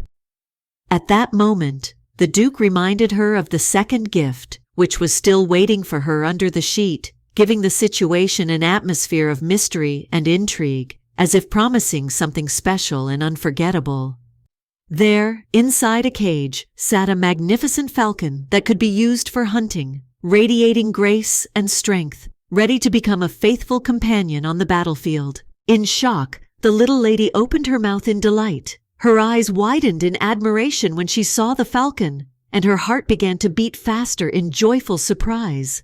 The lady also gave him the name Damien, which, unlike the fox name, was normal and beautiful, giving the falcon a special charm and elegance. Tension appeared between the girl and the white beast, like lightning, when he clearly expressed his dissatisfaction with the new name, which did not correspond to his previous expectations and dignity. Having replaced the red necklace around the fox's neck, the girl informed the Duke that the jewel looked too tight and uncomfortable, not suitable for such an exquisite animal. The aristocrat explained that the collar was created by a famous high-level magician for the purpose of restraining the beast. He added that such a device was extremely durable and difficult to break. Unlike the falcon, which was tamed and calm, the fox cub was wild and unpredictable, which could pose a threat to Rachel's life if she were not careful. Pedro emphasized that his daughter could never fully trust the cunning and unpredictable pet, since no one could predict when a fox might suddenly cut its owner's neck. Slowly and carefully, Lucian walked towards the suitcase, which was resting on the bench. His steps were measured and concentrated, as if he carefully thought through his every move. When the training time came to an end, and Rachel still had not appeared, the boy, showing care and responsibility, decided to take the suitcase himself and take it to her, so as not to leave the lady without the necessary thing. The frightened little fox hid from the girl under the bed and stubbornly refused to come out, despite all the persuasion and unsuccessful attempts to force her to leave her hiding place. The lady, upset and tired, took a deep breath, sitting near the sofa. She was exhausted from endless attempts to coax the stubborn pet out of its hiding place. The girl also tried to lure the pet with candy. However, the sweetness suddenly slipped out of her little hands and rolled to the side. The animal stared in surprise at the food with its large slanted eyes, as if not believing what was happening. His gaze was full of bewilderment and curiosity, as if he had never seen such a treat before. Having tasted the treat, the pet ate it with great pleasure, experiencing genuine pleasure. The sweet little face lit up with joy. Without being confused and showing resourcefulness, Rachel offered even more candy in exchange for the lump to obediently come out from under the sofa and stop hiding. The Duke's son stopped at the door, waiting with hidden excitement for him to finally be given the opportunity to enter. The delicate young man could not afford to simply enter the lady's chambers without prior permission. The hand touched the surface of the door several times, making a light knock, as if trying to attract attention and show its respect for the rules of politeness. Lucian, in horror and fear, stopped on the spot, hearing a loud cry. His face contorted with fear, and he froze, as if taken by surprise, not knowing what to do next. The future Duke, with a face expressing deep concern, quickly rushed into the room. He anxiously asked his sister if she was all right, his voice trembling with excitement. There, inside the room, a lady sat on her knees, immersed in her thoughts, and next to her lay a beast, electrical discharges running through its body, creating an ominous glow. Trembling in pain, the animal made pitiful sounds that touched the soul and evoked deep compassion. Mercilessly, with malice in his eyes, the boy grabbed the fox by the collar and lifted him into the air, intending to punish the one who harmed the baby. The wild beast himself knew the bitter truth about how people first fed magical creatures, attracting their trust, and then mercilessly caught them and put them in cages, condemning them to captivity. And this time, the ball of fur decided to take the initiative into its own paws and be the first to attack the person who sheltered the animal, trying to avoid the sad fate destined for many magical creatures. The poor creature's tight grip produced tears that flowed down his fluffy cheeks, reflecting all the pain and despair he was experiencing at that moment. Rachel suddenly intervened, running up to her brother and pleadingly asking the boy to let the animal go, trying to prevent further suffering of the innocent creature. Making a pitiful face, the lady explained that the fox was simply scared when she suddenly touched him. Her voice was full of compassion and desire to protect the poor creature from further harm. As a result, the aristocrat's son, accepting his sister's request, agreed to let the fox go, but unable to resist an outburst of emotions, was about to throw him out the window. Fortunately, the nobleman was stopped at the last moment by a girl. A convincing argument for the son of an aristocrat was that these animals, like all the others, were under the protection of the Duke himself, whose word was of decisive importance in this house. As soon as the little fox was free, he instantly ran under the bed, hiding from the world and trembling with fear, as if he was looking for shelter and safety there. With a smile, the lady added that these animals, being defensive by nature, in the future, when they grow up, will protect her from adversity and dangers that may threaten her. With his inimitable beauty and self-confidence, the future Duke made a solemn promise that he would always protect the little lady like a true knight. In words filled with subtle humor, the girl noted that her brother would have something to do besides being a bodyguard when he inherited the title of his cruel father. Moreover, the little girl was worried about why Lucien, who suddenly showed unexpected and even extraordinary attention, chose this very moment to visit the lovely lady. The man, pointing to the suitcase, discreetly explained that this suitcase was peacefully at the door, calmly waiting for its time. Happy Rachel thanked the aristocrat for his kindness, expressing deep gratitude and sincere gratitude for his attention. When asked if he was now going to leave, Lucien replied that he could not stick to his daily routine because he was worried about the possible threat from werewolves who could harm the maiden. Green candies, like small emerald jewels, scattered across the floor, leaving behind a bright trail and creating picturesque chaos in the room. This drew attention to the furball, whose ears were visible, creating a curious and almost endearing contrast to the overall background. The animal was extremely dissatisfied with its new and strange name, which seemed unusual and inappropriate to him. The animal's gaze was full of disappointment when he looked at the new owner. The falcon, bored, attracted attention to himself by uttering a drawn-out and expressive curlick sound, which immediately forced others to pay attention to him. The girl, noticing the bird, decided to show kindness and tenderness by carefully reaching out her hand to stroke her feathered friend. The soft touch was intended as a sign of friendliness and caring. A bowl of chicken feet was carefully placed on the floor for the pets, serving as food to satisfy their appetite and provide adequate nutrition. The little fox began to drool at the sight of the meat, and his eyes lit up with delight. He was looking forward to enjoying this delicious treat. Rachel, kneeling down, was overwhelmed with joy at being able to satisfy her new friend's demands and felt a deep sense of satisfaction. The aristocrat noticed that first the father distracted the lady, and then the animals, which ultimately led to the fact that all this interfered with her full attention to him. The cold gaze of the aristocrat betrayed dissatisfaction. Deciding to distract the Duke's son, the lady invited him to have a snack and relax, thus offering a pleasant pastime that could at least slightly improve his mood. A plate of grapes was placed on the table, and the girl asked her brother to eat at least this before returning to study. After all, a tasty snack will help him regain his strength and distract him a little from his studies. A green berry accidentally fell into Lucien's mouth, and he, with his mouth open in surprise, involuntarily stared at the lady's hand, which seemed to be involved in this unexpected event. Laughing, Rachel asked her brother to open his mouth as if he were a small airplane ready to land.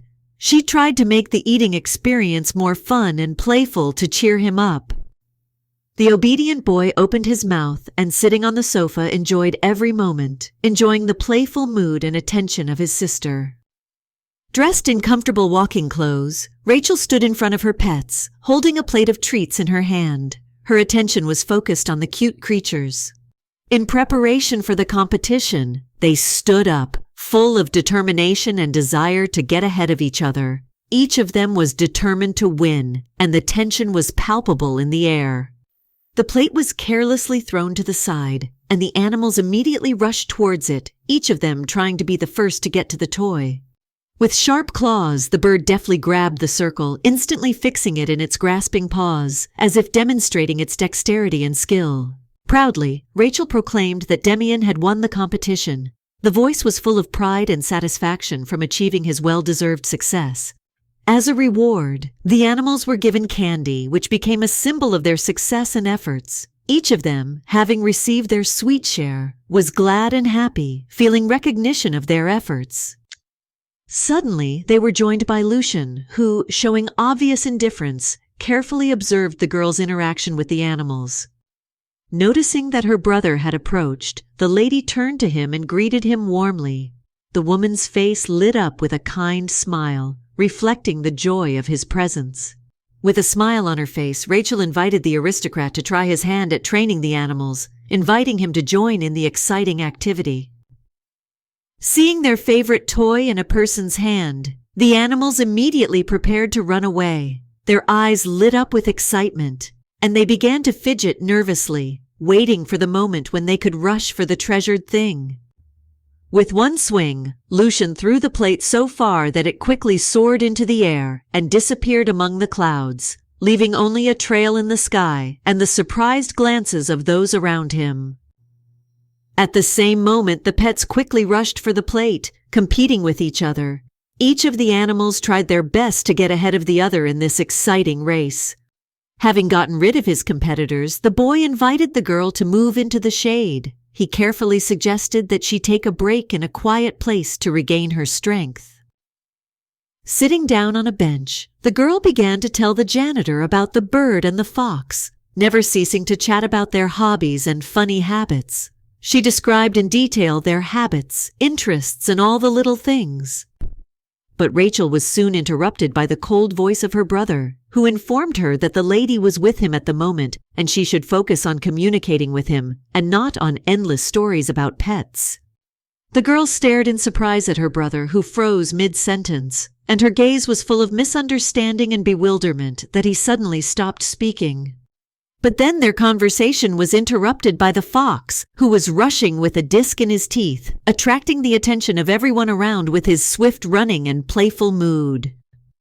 How then, unexpectedly, the falcon crashed into its rival, trying to take away the toy. A powerful blow and rapid movement were aimed at returning the desired item. Rachel immediately rushed to the pets to resolve their dispute, trying to quickly calm the tense situation and restore peace between the rival animals. Hugging the werewolves, the lady warmly asked them to calm down, promising that they would both receive a reward.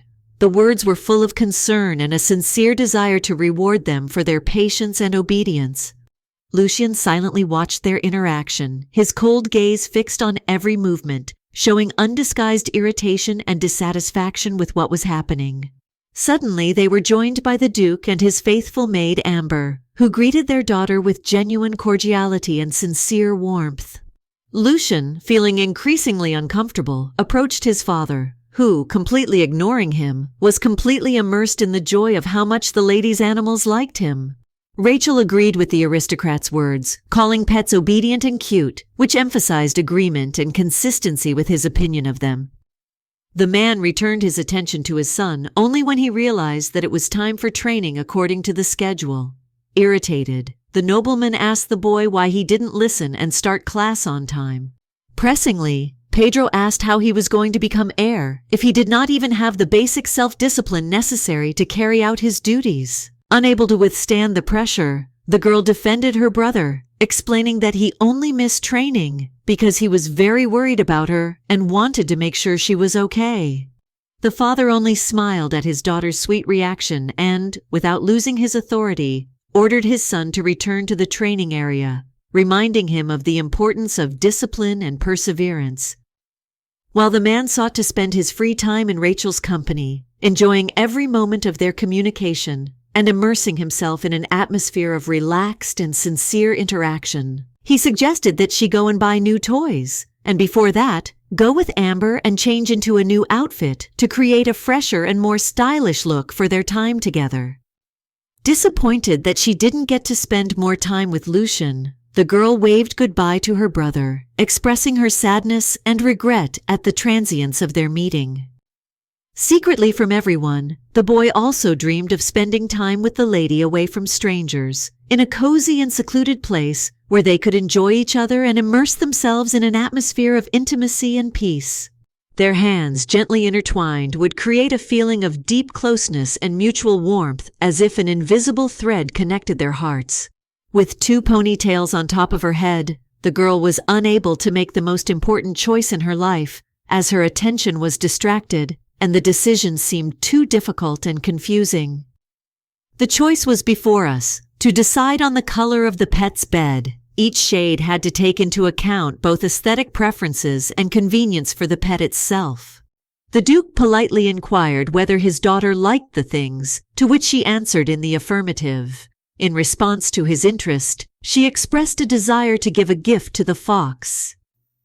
Without hesitation for long, the aristocrat with a slight smile informed the store owner that he was deciding to purchase 2 things at once.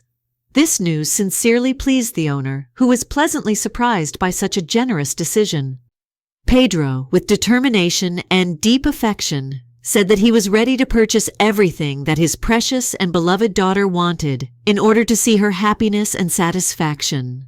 As a result, there was a whole mountain of products on the table, from which they chose exactly those that suited their preferences and plans.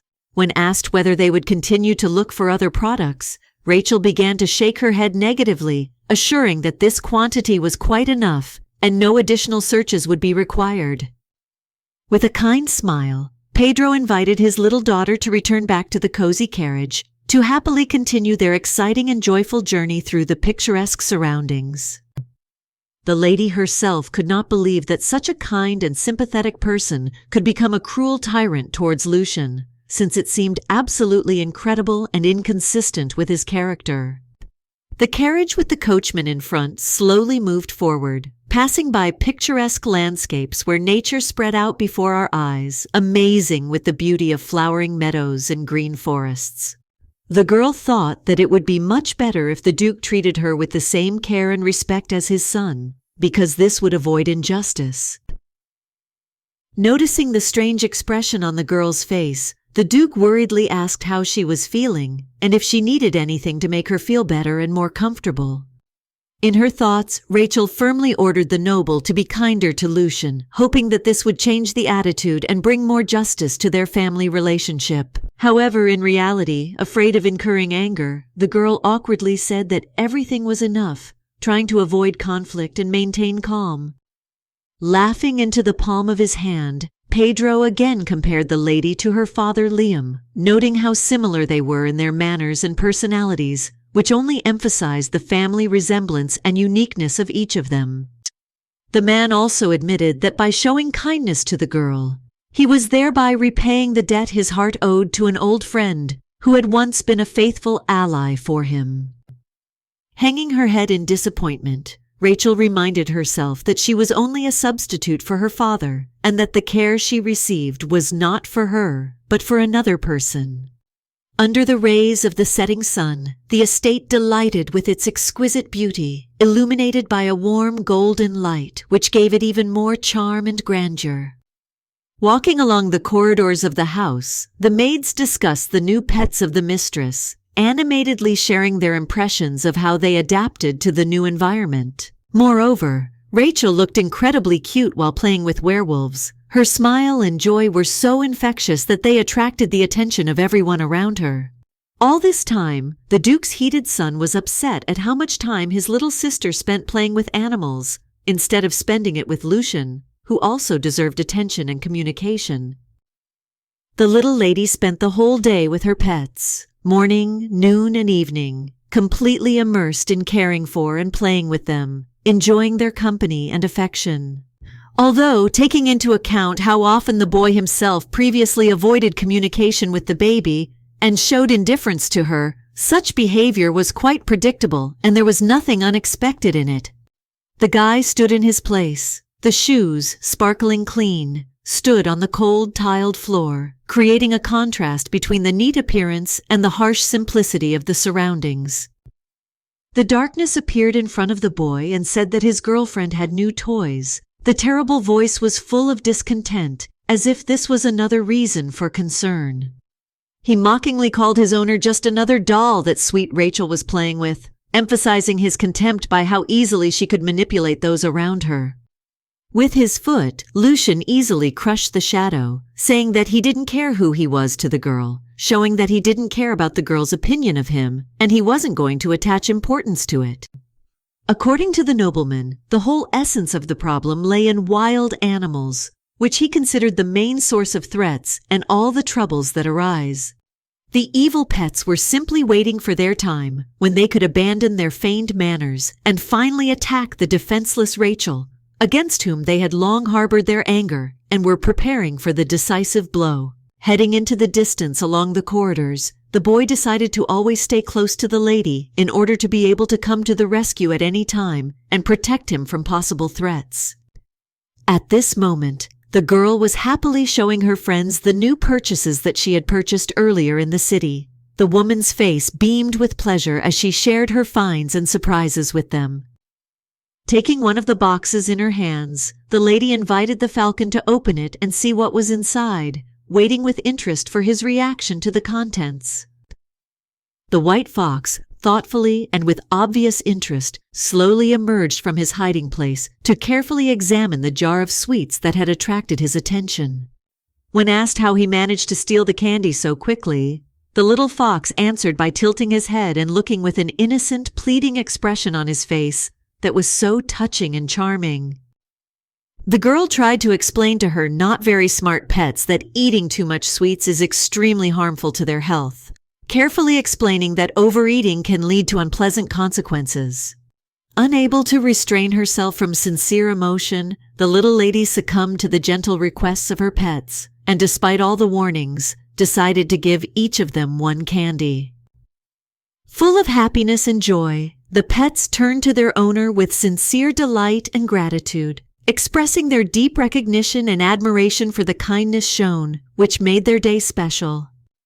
Memories surfaced in my head that the real Rachel from the story did not show much hospitality towards werewolves at all, and her attitude towards them was far from the warmth and friendliness that one would expect. While the world traveler earned the respect and love of those around her, her own behavior towards werewolves stood in stark contrast to her image as a noble lady. With a warm smile, Rachel admitted to the pets that she was sincerely glad to meet them and get to know each other, expressing her satisfaction and admiration that fate had brought them together. The Duke's son stood before his father in his study, awaiting punishment for his disobedient and willful behavior that had led to this stern conversation. Standing in front of Pedro, Lucian, with deep emotion and trepidation in his voice, made the only request that was the most important for him in his entire life. Every word he uttered was filled with sincere feeling. He begged his strict father to take some time out of his busy schedule so that he could arrange a meeting with Rachel, which was incredibly important and meaningful to him. The stern man resolutely stated that his son should not even think about such a request, while emphasizing that a meeting with the girl was completely unacceptable and not subject to discussion. The explanation that the guy wanted to protect the girl from werewolves had no effect on the Duke, who, despite all the arguments, again categorically refused the request without changing his decision. The girl, dressed in comfortable pants and a jacket, announced that today there would be a competition in which the winner would be the one who brings the most loot. The animals listened attentively as it was announced that the prize would be meat of the best quality. They were already eagerly dreaming of the opportunity to try this delicacy, imagining its taste and aroma. The girl loudly announced the start of the competition, confidently pointing her finger forward and forcing everyone present to take active action and prepare for the competition. The werewolves immediately rushed forward, eager to start the competition as quickly as possible and demonstrate their skills in order to get a prize and demonstrate their dexterity. While the rest of the competition was immersed in action and striving to show their best results, Rachel was more interested in what Lucian was doing now. Suddenly, as if by magic, a boy appeared out of nowhere, as if he had somehow heard the girl's words and, succumbing to this invisible attraction, approached her. Joyfully, with a mischievous smile on her face and shining eyes full of happiness, the lady walked towards her brother. The women's steps were light and fast from excitement and anticipation of the meeting. He looked away. The guy, trying to hide his true feelings, said with a forced smile that everything was in perfect order. However, his voice, trembling and tense, betrayed hidden anxiety and concern. Curiously, the aristocrat asked if anything was needed, since she was really worried about her condition and wanted to make sure that everything was in order. But then she was stopped by words that sounded like forgiveness, causing her to freeze in anticipation and think about what this could mean for her future actions. Lucian sincerely apologized for not being able to get his father's approval regarding the day's schedule, which unfortunately prevented such an important meeting with Rachel from being included in the schedule and disrupted the carefully constructed plan. Pleased that the guy had not forgotten about her, the girl said with a smile that she was ready to wait as long as necessary without feeling the slightest worry. Their hands intertwined like two winds in love, uniting in a soft and tender gesture that spoke more words and emotions than any confession. Since the animals would take time to return, Rachel suggested that he walk to the training ground and wait there so as not to waste time or create unnecessary delays. The training area was a huge and spacious space, perfect for any kind of exercise. Here, in vast areas, a variety of weapons were carefully placed. Modestly, and with slight excitement in her voice, she turned to her brother with a request that he remember to come pick her up after a hard workout, hoping for his support and understanding at this difficult moment.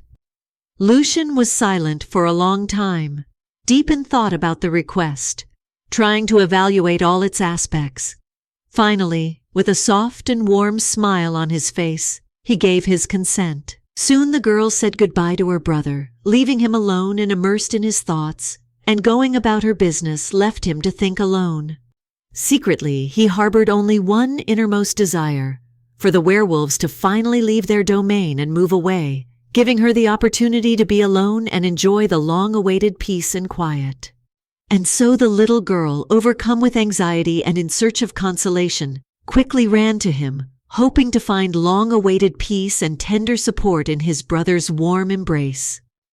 As if suddenly waking up from a deep sleep, Lucian suddenly stopped in place, amazed and puzzled, not understanding where such unexpected and confusing thoughts came from in his mind.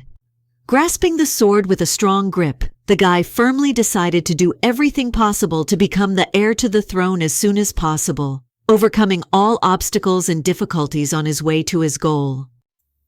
Raising his weapon, the aristocrat decided to radically change his daily routine, introducing new goals and objectives that would correspond to his ambitious plans and desire for greatness.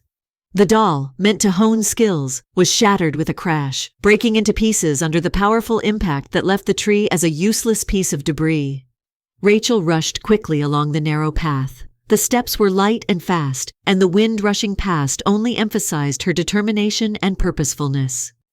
Not seeing her pets, the lady sat down on the bench with concern, thinking that she should have poured water for the animals in advance so that they would not feel thirsty in her absence. Suddenly, a loud squeak was heard, and the little fox came into view, running away from a huge angry boar, which was advancing menacingly on him, creating a dangerous and tense atmosphere. Rachel stared in fear and horror at what was happening. Her eyes widened in shock and her mouth slightly open in shock. She couldn't take her eyes off the stage. A loud scream attracted the attention of the aristocrat, who, interrupting his physical exercises, instantly turned his gaze towards the source of the sound, realizing that something important had happened and required immediate intervention. The vicious boar did not lag one bit behind the fox cub, inexorably pursuing him with terrifying persistence. Every step of the beast was full of rage and menace, and it seemed that the poor creature had nowhere to hide from this inevitable danger. The girl screamed, overcome with deep fear for her beloved pet. A woman's voice, full of despair and anxiety, pierced the air, attracting the attention of everyone nearby. Lucian suddenly and fearlessly appeared before her, determined to protect the little child from the ferocious beast. The guide decisively ordered Rachel to immediately run away as far as possible, so as not to expose himself to danger while he dealt with the monster. The boy himself was determined to protect his sister, his determination and courage evident in every movement. He was willing to do whatever it took to ensure safety, no matter his fears. Lucian himself could not remember that anyone had ever called him in a warm, caring voice. It was so unexpected and touching that he had no such experience in his memory. The frontal animal, full of aggression and clearly intent on inflicting pain, rushed straight towards the aristocrat, radiating a threatening malice. Rage and intent were evident in his every move. Dazzling golden magic shone around the sword, spreading through the air like a shining waterfall. This magical glow filled the space with an exciting atmosphere, giving the weapon a mystical aura. With one swift swing, the boar was dealt a devastating blow, striking its target like lightning with impressive precision and force. The stricken beast fell to the ground with a dull thud, emitting a long sigh, as if expressing its painful surprise. He remained motionless, completely immobilized by the force of the blow. Rachel stood in the dense forest, restlessly calling for her brother. Her voice sounded with notes of anxiety and insistence. She looked for him, feeling a growing uneasiness. A bloody mark remained on the aristocrat's cheek, and slowly, with difficulty, he turned his head towards the lady. His face reflected determination and courage, despite his wounds, and his gaze, full of firmness, was fixed on her. At this moment, he was strikingly similar to the nobleman from an ancient novel, who, having fought with his enemies, had won and locked his opponent in a cage. In the clear and blue expanse of the sky, a falcon flew swiftly, majestically flapping its wide wings. Graceful movements and confident flights created a feeling of freedom, filling the air with a feeling of lightness. Noticing the boar and the owner's brother, the bird's eyes widened in shock and surprise. It immediately became obvious that she was amazed and stunned by the unusual sight. The worried guy gently pressed himself against the girl, anxiously asking about her well-being. The boy's voice was full of care and worry, reflecting deep affection and a desire to make sure she was okay. Having expressed her sincere gratitude for the help and salvation provided, the girl suddenly noticed a deep wound on her brother's hand, which immediately attracted her attention and caused alarm. The girl's blue eyes sparkled with tears, caused by deep fear for the wound on the boy's skin, which she noticed in the light of the sun illuminating their faces. Grabbing the aristocrat's hand, the little girl led him forward so that she could stop the bleeding and bandage the patient's wounds, trying to ease his suffering as quickly as possible.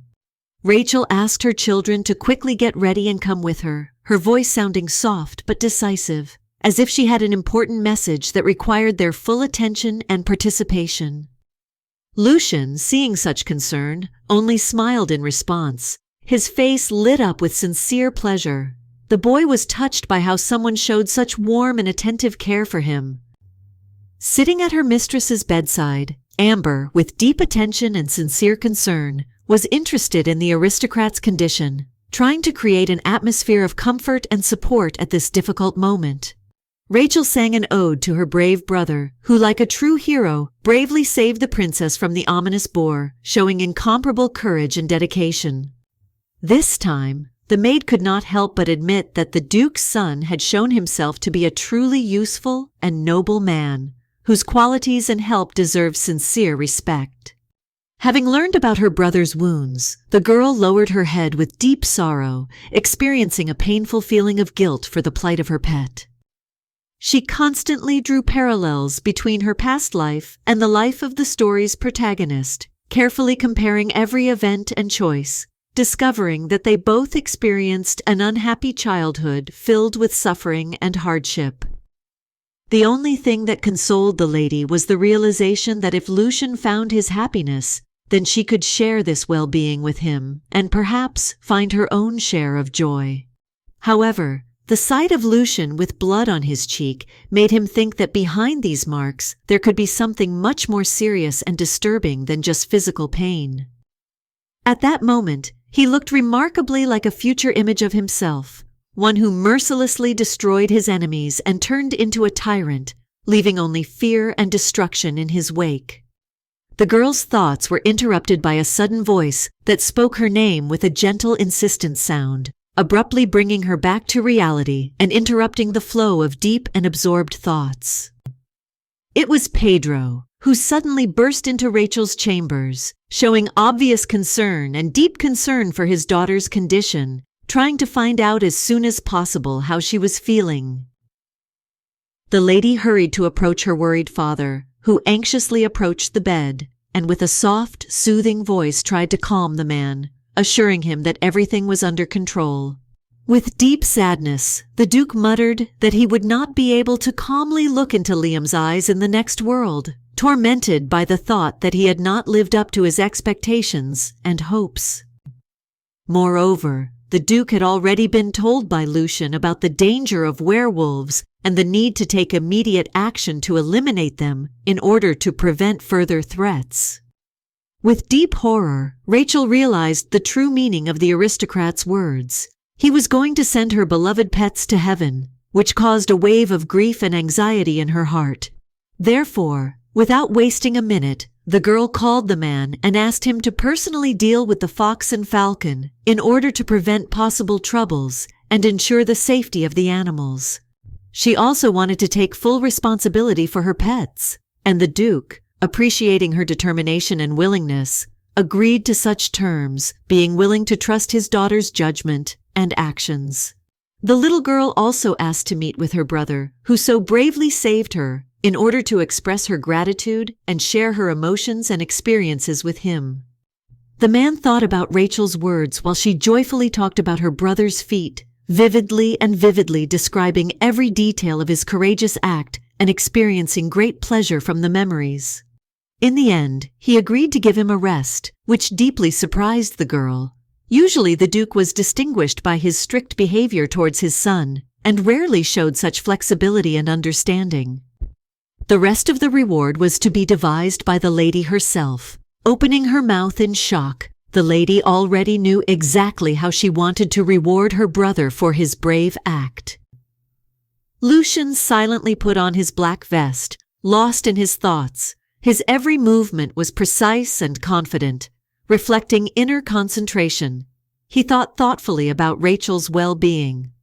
At that moment, someone knocked on the door of the room, breaking the deep silence and interrupting the guy's concentrated thoughts.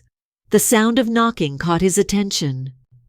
Turning towards the stranger, Lucian nodded and gave his permission to enter, expressing his readiness to meet and listen to the one who violated his privacy.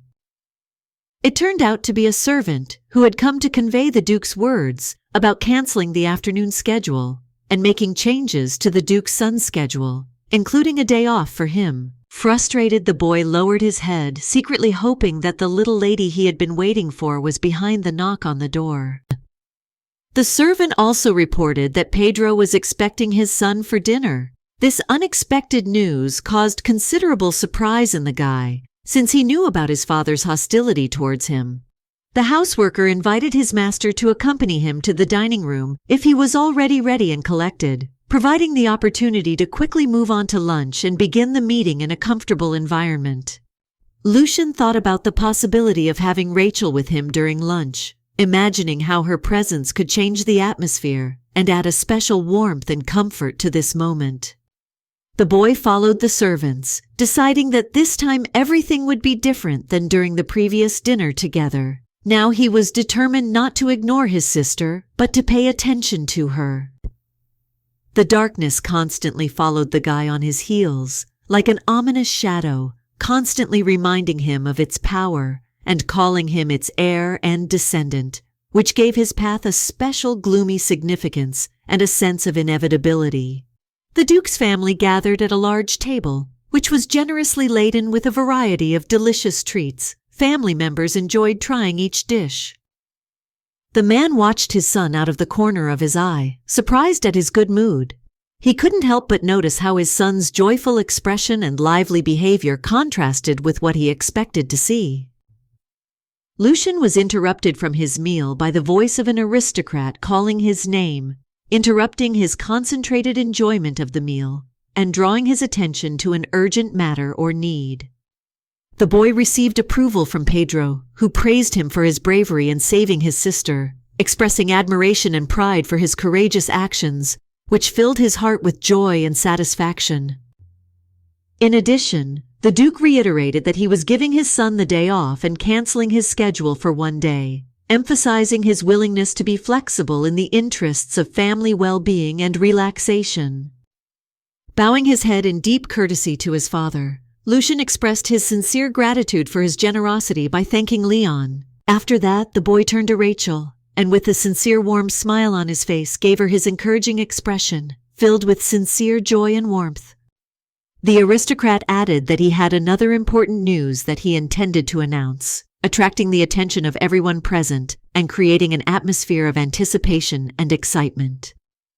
Soon a royal ball will be held in the palace of the empire, to which the entire family of the Duke has been invited. This event promises to be significant and solemn, filling all family members with anticipation and excitement.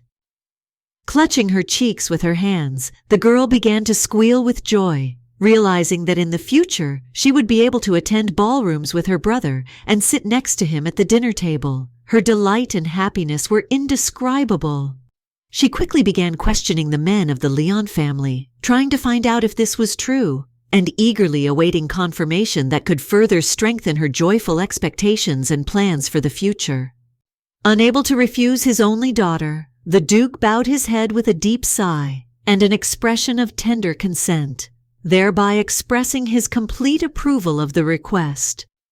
Rachel, not holding back her emotions, began to laugh, and this laughter, sincere and infectious, spread throughout the room, while Lucian, standing nearby, watched her expression with delight. After that, the boy, believing that nothing could be better than the moment spent with his sister, smiled, enjoying her company. The girl resembled a ray of sunshine. Sitting in his modest room in front of the mirror and maintaining an even posture, Lucian carefully looked at his reflection, immersed in thought and introspection. Getting out of bed, the guy began to restlessly walk around the room in circles, not knowing what to do with his hands and mind on this free day off, which seemed endlessly empty and boring. He finally sat down on the windowsill, realizing that despite his attempts to avoid it, he actually knew what he wanted to do. Internal conflict and reluctance to admit it to himself did not allow him to make a decision. From behind the door came a familiar voice, filled with warmth and insistence, calling tenderly and persistently to his brother, as if trying to remind him of closeness in this moment of loneliness. Opening the door, Lucian found himself face to face with Rachel, who, with a slight smile and irresistible grace, stood on the threshold, as if spring itself had come to visit him. Without thinking for a long time, the boy illuminated her presence with a sincere and warm smile. His eyes sparkled with joy, and he happily invited her to come inside, filling the atmosphere with home comfort and hospitality. Smiling a snow-white smile that seemed to radiate light, the little lady tenderly wished him good morning, filling the moment with special charm and warmth.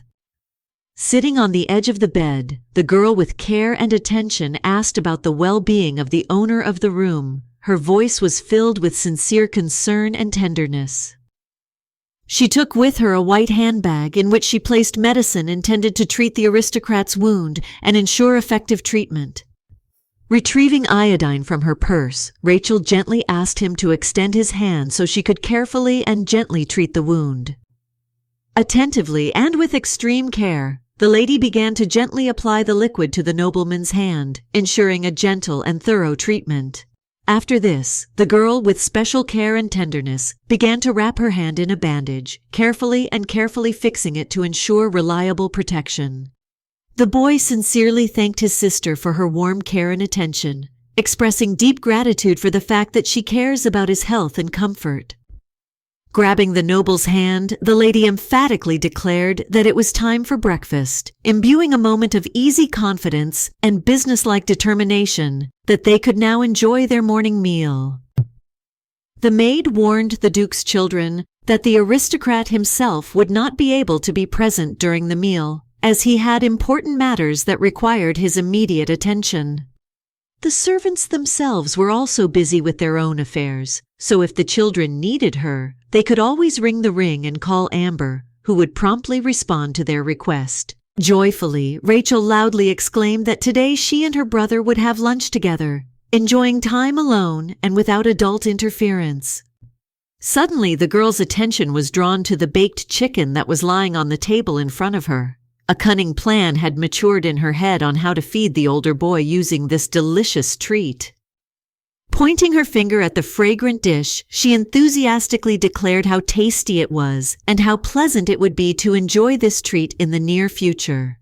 Lucian, listening attentively to Rachel, stood up from his seat, put the meat on a plate and placed it on the table in front of the girl, which caused her distress, since the lady expected the boy to join the dinner. Looking up with his golden eyes, the aristocrat offered to taste the meat together, looking like a caring and attentive guy who could be any girl's dream. When asked what he was going to do today, Lucian became embarrassed and replied that he would not mind spending the day with her, enjoying the company and spending time together. Hearing these words, the girl felt like Cupid struck her heart with an invisible arrow, filling her soul with warmth and happiness from such an unexpected and sincere proposal. Thinking about what they were going to do after breakfast, Rachel's expression darkened a little, the woman's face darkening at the thought of upcoming tasks or obligations. After all, it was on this day that she was going to say goodbye to her pets, who were sitting in a cage and sadly lowered their heads, waiting for farewell, which was especially difficult for them. One of the workers, noticing the light, carefully opened the door, allowing its warm and bright light to penetrate into the dark and gloomy room, illuminating it with its rays. With his hand, he carefully took the cage in which the animals sat, awaiting their sad fate with sad eyes and an expression of humility. The man then walked towards the exit, carrying out his master's orders with a determination and precision that showed his dedication to the task. With a dull crash, the cage was carelessly thrown to the ground, from which the fox and falcon sitting inside were scared to death, jumping up sharply and squealing restlessly at the unexpected and alarming sound. Thanking the servant for his work, Rachel stood on the porch with her brother, carefully observing what was happening and thinking about the future. Turning to the pets, the girl carefully lowered herself to them and began to open the cage, preparing for their freedom and looking forward to the moment when they could go free. In an instant, all the animals quickly rushed to their owner to hug her, expressing their genuine affection and gratitude for her care and attention. The noble lady could not simply leave her children hungry, so she carefully and lovingly placed bowls of delicious chicken legs in front of them, providing them with a hearty and tasty dinner. With sadness, the girl thought that this was the last time she could feed her pets, realizing that such moments, alas, would not happen again. Suddenly, the lady's attention was attracted by the magical collar on the little fox's neck, sparkling in the sun and emitting a mysterious light that captivated her gaze. Touched, she thought about how good it would be to remove the collar from the poor creature in order to free him from this burden and restore his freedom and peace. Seeing the deep concern on his sister's face, Lucian couldn't help but inquire what was causing the excitement. In response, the girl sadly spoke about the little fox and the problem that could only be gotten rid of with the help of powerful magic. The boy, leaning towards his sister, offered his help, which plunged her into shock and surprise, since she did not expect that he would decide to take part in solving such a complex problem. The boy grabbed the collar tightly, hoping to help the animal, but this only added anxiety to the poor creature, and it began to beat even more with fear. Suddenly, the guy's fingers began to glow, and magic began to emanate from them, creating a mysterious glow around and filling the space with magical energy. As soon as the magic began to spread, the thing squeezing the fox's neck began to crack, and finally collapsed completely, freeing the poor creature from its torment. Covering her mouth in shock and not believing her eyes, the girl realized in complete bewilderment that her brother, whom she had not yet suspected, had amazing magical abilities, which he had just demonstrated in action. According to the original story, Lucian was a renowned swordsman, but not a magician, and his sudden display of magical abilities came as a complete surprise to everyone. Even in the original version, when Noah asked to remove Oscar's collar, the aristocrat called a magician to solve this problem, since only a magician could cope with such a spell. Covering her face with her hands, the maiden could not believe that with her actions she had changed the plot of events and unexpectedly intervened in the course of the case, which she could not predict. Although outstanding individuals such as Lucian could possess a variety of powers, combining mastery of both martial arts and magic, such abilities were not obvious to others. Rachel's thoughts were interrupted by her brother's stern voice, which suddenly sounded condemning, forcing the lady to instantly return to reality and pay attention to what was happening. The guy leaned close to the girl's face and asked her if she was now satisfied, showing genuine concern and a desire to make sure her problems were solved. Having received approval, the boy smiled happily, but their moment of happiness was interrupted by a sudden cry from the poor animal. These were happy animals who, despite the upcoming farewell to their mistress, looked joyful and grateful for all the moments spent together. Sitting down next to her, Rachel began to explain to the former pets that they needed to separate so as not to anger the Duke, who could become very angry due to their presence. Not wanting to leave his mistress so easily, Oscar walked around her feet, begging with his behavior to stay and continue spending time with him. But at that moment Demian intervened, who, following the order of the mistress, grabbed his brother with his claws and began to carry him away to fulfill her order. Spreading her wide and powerful wings, the majestic bird soared into the air, confidently carrying in her claws a fox cub, which she carefully carried with her. Watching her faithful friends leave the place one after another, the girl could not hold back the tears that, like life-giving drops, flowed down her cheeks, reflecting the depth of grief and longing for loss. Excitedly, Lucian turned to Rachel, to which she responded by explaining that in such a short time she had become very attached to them, feeling a deep connection and sincere affection. The man's hands, radiating tenderness and warmth, reached out to the girl to hug her, offering protection and support at this touching moment when she especially needed consolation. Hugging the baby, the boy gently asked her to stop crying, assuring her that she still had him, a faithful and caring friend who was always there and ready to support in difficult times. Heading along the path back to the estate, Lucian asked Rachel about her well-being, to which she replied that everything was fine and she was feeling well again. They froze together at the entrance to the estate. Since today was a day off, they had to rush to the training ground so as not to waste precious time and take advantage of the opportunity to fully concentrate on training. At that moment, the girl's attention was attracted by a mysterious figure sitting at the window of the house and looking out. The mysterious and thoughtful appearance was so unusual that it immediately attracted her gaze and aroused curiosity. It turned out that this woman was the Duchess, who looked at them indifferently, with Lucian not showing the slightest interest or emotion. And then one important truth reached the lady, which suddenly clarified the whole situation and made her realize something significant and previously unnoticed. It turned out that all this time she had been watching her son from the window, watching his actions and being in constant attention to his life. Lucian, concerned about the sudden stop, asked what was the matter. Rachel, feeling awkward, tried to move the conversation in a different direction by asking how often he saw his mother.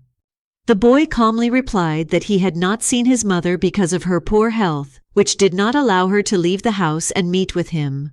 It turned out that the problem lay not only in the guy's relationship with his father, but also with his mother, which added additional complexity to his family relationships and emotional state. Yet it seemed that the Duchess had feelings for her son, as she closely watched every training session, showing genuine interest in his achievements and progress. Unexpectedly, Lucian froze in his tracks when asked if he liked to cook. The question caught him off guard, and he paused, not expecting the topic to become a topic of discussion. On the kitchen table lay various ingredients that might be needed to prepare dishes. In their diversity, one could notice everything necessary, from flour to spicy spices. Wearing an apron, the girl happily announced that she and her brother would be baking shortbread for the Duchess to show their gratitude and make her day a little sweeter. Lucian was pleasantly surprised and a little embarrassed by this prospect, but still gladly agreed to the lady's proposal, his heart filled with warmth from her kind gesture, and he was ready to support her endeavor. At first, they started preparing the dough together.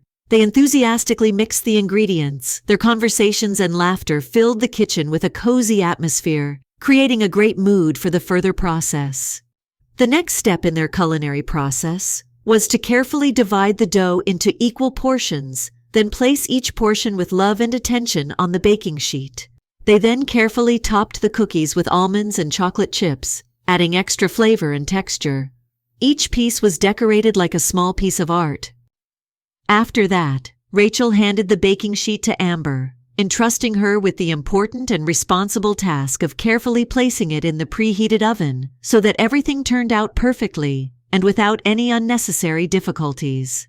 Now all that remains is to wait for the cookies to be ready, and then, together with your brother, enjoy the result of their work and the taste of this delicious delicacy. Very soon the maid entered the room, gently and carefully carrying a tray on which freshly baked fragrant cookies were displayed, filling the air with the magical smell of fresh baked goods. The food was delicious, exuding such an appetizing aroma that it immediately fascinated and beckoned, awakening the most pleasant taste expectations.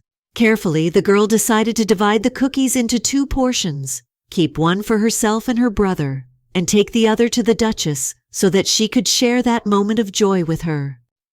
Grabbing the treat with her hand, Rachel offered the aristocrat a cookie, trying to do it as elegantly and delicately as possible to emphasize her care and respect. The boy carefully broke one cookie in half, trying to do it as carefully as possible, so that both parts looked just as appetizing and attractive. The guy carefully handed the sweetness to the girl so that they could enjoy it together, sharing the joy and pleasure of this delicacy. Rachel exclaimed with delight that the cookies were as delicious as they were flavorful, filling her heart with joy and satisfaction at this wonderful treat. In her mind, Rachel could only hope that the lady of the house, Lady Leon, would also enjoy the baked goods and that the little lady's efforts would be appreciated. While the guy finished his portion of food, he curiously asked what they planned to do after finishing their meal, wanting to know what exciting or interesting events awaited them during the rest of the day. In her free moments, Rachel wandered aimlessly around the house, letting her thoughts wander freely and enjoying the peace and quiet that surrounded her like a warm and cozy blanket. When a girl had pets, they brightened up the dark days at least a little, bringing joy and comfort to the girl's life. Despite all the difficulties and gray everyday life, upset, the lady lowered her head, realizing that now she no longer had pets that used to bring joy and warmth. At that moment, her attention was attracted by a hand that first gently touched her plump cheek and then gently pressed against it, bringing comfort in this sad moment. It was Lucian who, noticing the sadness of his sister, could not remain indifferent and tried in every way to cheer up in order to see a happy smile again. With joy, the girl remembered that the boy was always there, supporting her in difficult moments and giving her confidence that she was never alone. The little girl explained that in her free time, she usually wandered around the estate without a specific goal, not doing anything special and just enjoying her solitude. Grabbing the guy's hand, she invited him to take a walk through the beautifully landscaped garden, full of greenery and fragrant flowers, to enjoy the fresh air and spend time together. The heroine sat majestically on a soft sofa, sadly looking out the window, where a mesmerizing landscape played out behind the glass. The grateful lady turned her attention to the maids, who brought freshly baked delicacies from the girl, whose shelter was provided by the good Duke. The servants happily reported that this delicious treat had been prepared by the lady in collaboration with the son of the Duke's wife, and was intended to please everyone present on the estate. The lady was surprised when she learned that the cookies were baked by Lucian himself, because his culinary skills turned out to be completely unexpected and delightful. The lady took the cookie with an elegant hand, observing in amazement how much her son had changed lately, and could not help but admire his new culinary achievements. It was also surprising that the changes in his behavior occurred thanks to Rachel, whom he fed with a fork, which became a symbol of his transformation and new feelings.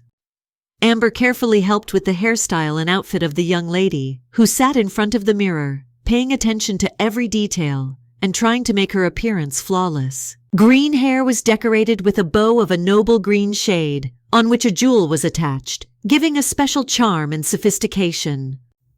Smiling, the maid solemnly announced the completion of all preparatory work, demonstrating the perfect result of her careful work. Rising from her seat, Rachel expressed her sincere gratitude to the staff, noting their excellent work. The outfit, made in white and blue with exquisite lace, gave her indescribable elegance and sophistication. The girl could not wait for the start of her first ball, excitedly anticipating this exciting moment, which promised to be the beginning of an unforgettable adventure in the world of exquisite dances and a festive atmosphere. At that moment, Lucian entered the room, dressed in a formal suit, the shades of which perfectly matched Rachel's dress, and with an equally elegant bow around his neck, which completed his impeccable appearance. Their hands intertwined, and together they were ready to go to the ball, filling the moment with special meaning and a sense of unity, anticipating the magic of the upcoming evening. Standing next to each other, they looked like a couple in love. Their closeness and mutual understanding gave them a particularly touching and romantic look. The imperial palace, majestic and grandiose, stretched over several hectares and was shrouded in sparkling light. Huge halls and magnificent gardens created the impression of a real magical kingdom. The aristocrats, previously engrossed in lively conversations and intriguing discussions, suddenly froze in anticipation and silence when a footman solemnly announced the arrival of the famous Leon family. The Duke, after a long absence, made his first appearance in society, accompanied by himself and his children, a handsome son and a sweet daughter, who attracted everyone's attention with their charm and elegance. While the girl was beaming with happiness, the boy, on the other hand, was deep in thought, his thoughts veiled by doubts that clouded his mind. He heard and saw other nobles whispering among themselves, casting meaningful glances at him out of the corner of their eyes, full of hidden hints and curiosity. The darkness, like an invisible voice behind the boy's back, whispered to him that those around him hated him and considered him an insignificant heir who should not be paid attention to. Lucian clenched his teeth when he heard that he was not recognized as a worthy successor to the Duke's family, and trying his best to hide his inner anger, remained outwardly calm. Pedro was completely absorbed in the conversations and activities of his workmates, but Rachel noticed a sharp change in her brother's behavior, which could not help but alert her. Turning to his beloved daughter with a warm smile, the Duke gently warned her that he would be gone for a while, but promised that he would return soon. Turning to her brother, the girl invited him to walk around the hall, but froze mid-sentence, noticing the expression on his face and realizing that something was wrong. The aristocrat's expression was immersed in darkness, and his eyes looked into emptiness. The boy was consumed by deep, invisible thoughts and inner darkness. Suddenly, the young lady was joined by a slender girl with a luxurious head of red hair and clear green eyes that seemed to glow with living fire. With a slight curtsy, she introduced herself as Valisa from the family of the Marquis of Berneau, her voice full of confidence and her manner refined nobility. The two ladies began a conversation that developed quite quickly, as if they were under the enchanting influence of the magic of communication and were eager to exchange many ideas and emotions. Upset, the girl explained that no one wanted to keep her company because of her young age, so the lady waited patiently for someone like her to appear. When the girl suggested that Rachel go and look for her peers, the lady froze, not knowing how to answer correctly, finding herself faced with an unexpected choice. Lucian made her choice easier by offering to simply go with another noble lady, thereby saving Rachel from having to make a decision. The boy himself turned away and walked towards the exit, intending to walk along the streets and get some fresh air to unwind a little. Frozen in the hall, Rachel stood motionless, carefully watching as her brother moved away towards the exit. A sad feeling took possession of her, and she watched his retreating figure with longing.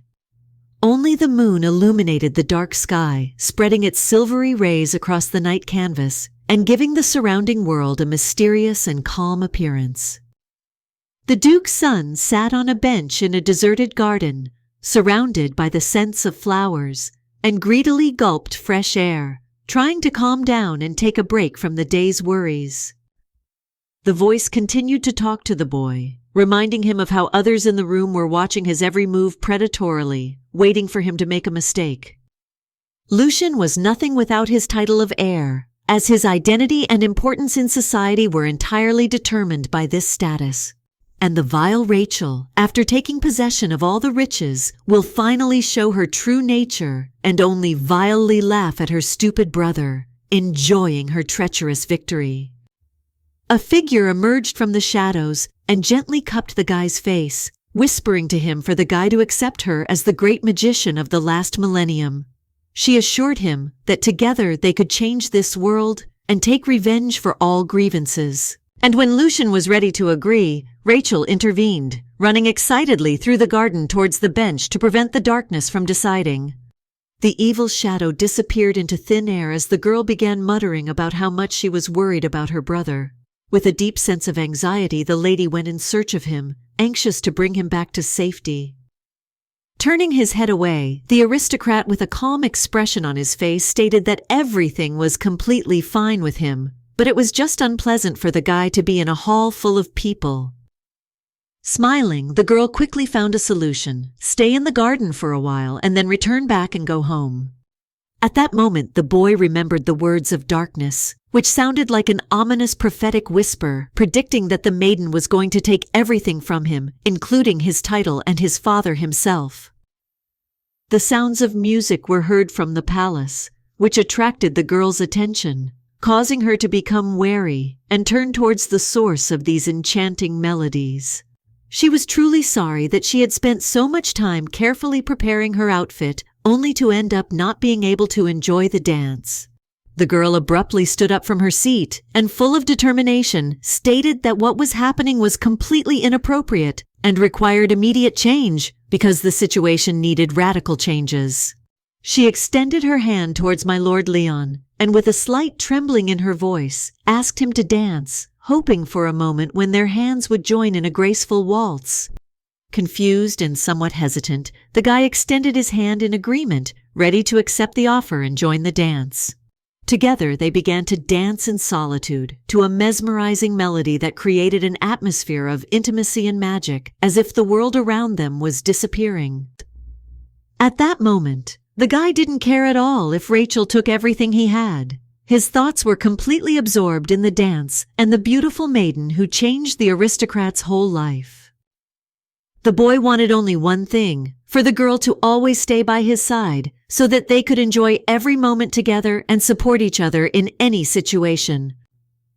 Opening the window, Rachel looked outside and took a deep breath of fresh morning air, enjoying the view of the awakening city and looking forward to a new day full of opportunities and adventures. But suddenly there was a knock, and the girl, distracted from her thoughts, turned to see who or what could disturb her quiet morning moment. This man turned out to be Lucian. His appearance was unexpected. He came for his sister to pick her up and discuss important family matters that were urgent. From how much Lucian had grown and become prettier in a short time, the girl involuntarily closed her eyes, surprised at his changes and remembering what the guy was like before. The concerned future duke, with alarm in his voice, asked how Rachel was feeling and whether the lady was sick. The aristocrat was worried because the baby's health was more important to him than anything else. With a smile and delight, the lady stated that it was the bright light of the guy's beauty that blinded her, leaving a delightful feeling of beauty in her heart. Lucian himself was going to visit the salon that day, a gathering place for the children of the aristocracy, to enjoy the company of their peers and discuss the latest news and events. It was also in this place that he would meet the lovely Noah for the first time, which added even more excitement to his upcoming visit. Waving her hands enthusiastically, the girl said that her dear brother must make friends so as not to get bored and enjoy time in the company of his peers. Shyly, she also added that he should bring his new friend to the estate and introduce them so that everyone could get to know each other better and spend time together. Lucian, with a warm smile on his lips, assured that he would fulfill this promise without fail during the day. The man's words were full of confidence and determination. Only slightly losing consciousness from the blinding light emanating from the guy, the girl realized that there was nothing more that she should regret. More nobles did not seem to resemble a cold tyrant. Now he looked more like a guy with a warm and caring smile that radiated genuine kindness. Rachel silently congratulated herself on the successful completion of the mission that changed the fate of the webtoon's protagonist. The girl pulled her brother by the hand, trying to take him to the salon as soon as possible so that he could rest and recover after a long and tiring day. The only fear was that Lucian might return to his past life, and when he meets Noah, he will put the handsome man in a toy house. The carriage and coachman were already heading to the house of the Duke's son, and now waited impatiently for him to complete his business with his sister so that they could continue their journey. The couple's hands gradually separated, and Rachel slowly let go of the guy, feeling the distance between them again. The aristocrat said goodbye to the beauty as she waved goodbye, her graceful movement adding a touch of elegance to this touching moment of parting. The transport gradually drove away, and the maiden and the maid stood still, watching after him with a slight expression of melancholy and regret on their faces, feeling how the moment of farewell filled their hearts with sadness. After that, the lady headed to Amber, who had already prepared everything in the kitchen, preparing to receive guests and complete preparations for the reception. Rachel realized it was time to get ready for a meeting with friends, and began gathering the necessary items to look perfect and make a good impression. The hand dynamically mixed the dough in the bowl, creating a light and homogeneous mass, filling the kitchen with an appetizing aroma. When the girl made cookies for the first time, she couldn't really cope with the task and a lot of things went wrong. However, now, after many attempts and gained experience, her skills have improved significantly. The cookies were baked into the cute faces of various animals, each of which was carefully decorated and looked like it had just come to life on the plate. When the ladies' friends arrived, they enthusiastically admired the baked goods, not holding back their delight at such cute and beautifully decorated cookies. The red-haired girl noted that Rachel's skills had improved significantly, admiring how her cooking skills had reached new heights. Daughter Pedro warmly thanked everyone for the warm words and praise. The face literally shone with joy and gratitude, reflecting sincere pleasure from the recognition of work and effort. Valisa was a friend from the ball, with whom the girls struck up a pleasant conversation, and their friendship continued after the event, maintaining good relations. The other girls were Aina and Serena, who also became friends with the lady with scarlet hair, joining their circle of friends and strengthening their bond. Proud of her brother, Rachel could not stop and constantly talked about him, talking with delight and pride about his achievements and qualities. Gradually, the lady gained trust and established connections, so that when the time came to leave the Duke's house, she would have the opportunity to find shelter and support from other acquaintances. Sitting at the table, Rachel ate with pleasure, sitting comfortably and cozily, and enjoying every delicious bite, said to herself a warm wish for a bon appetit in order to fully enjoy this meal. Just like she saw off, the lady met her brother, standing on the street with joyful excitement, ready to meet him with sincere warmth and joy. Each approach was a long-awaited and important event. Despite the servant's request to return back, the girl stubbornly continued to stand in place, waiting for her brother's return with impatience and hope. Smiling, Amber looked at Rachel and the young gentleman, who looked like a beautiful couple in love, expressing delight and joy at their romantic interaction. It was a real shock for the young lady to learn that she was brought to a luxurious palace with the intention of marrying her off to the Duke's son, although the baby was still very young. Looking gloomily at the servants, Rachel, with a gloomy expression, asked what exactly was hidden behind this unexpected statement, and tried to understand the true meaning of the words spoken. It was known that the lady still had an uncle from her relatives who continued the family line and was the only representative of the family line. Amber has often come across stories of girls being adopted at such a young age solely for the purpose of marriage. In the girl's wild imagination, a scene immediately arose where Lucian was holding her in his arms, and she herself was dressed in a wedding dress and veil, holding a bouquet of flowers in her hands, as in a fairy tale romantic scenario. Rachel, in complete despair and with increasing horror, screamed that such an event simply could not take place. The female voice was filled with panic and disbelief, reflecting an internal crisis and misunderstanding of what was happening. This was absurd because according to the girl's plans, she was supposed to leave soon, and Lucian and Noah, meanwhile, were going to start jointly creating something new and important. Turning away and taking a deep breath, the lady began to assure the maid that most likely her brother held the same thoughts and opinions as herself, adding a note of confidence to her words. Suddenly, a magnificent carriage with a coachman drove up to the house, who deftly stopped the horses at the entrance. The wheels of the vehicle stopped with a loud squeak, attracting the attention of everyone around. Lucian went outside, and at that moment he was joyfully greeted by Rachel, her face glowing with happiness, and she warmly approached him to greet him. Seeing the lady, the boy immediately smiled, and soon a stranger came out behind him, who, as it turned out, was a friend of the family, and also felt happiness from meeting his friend's sister.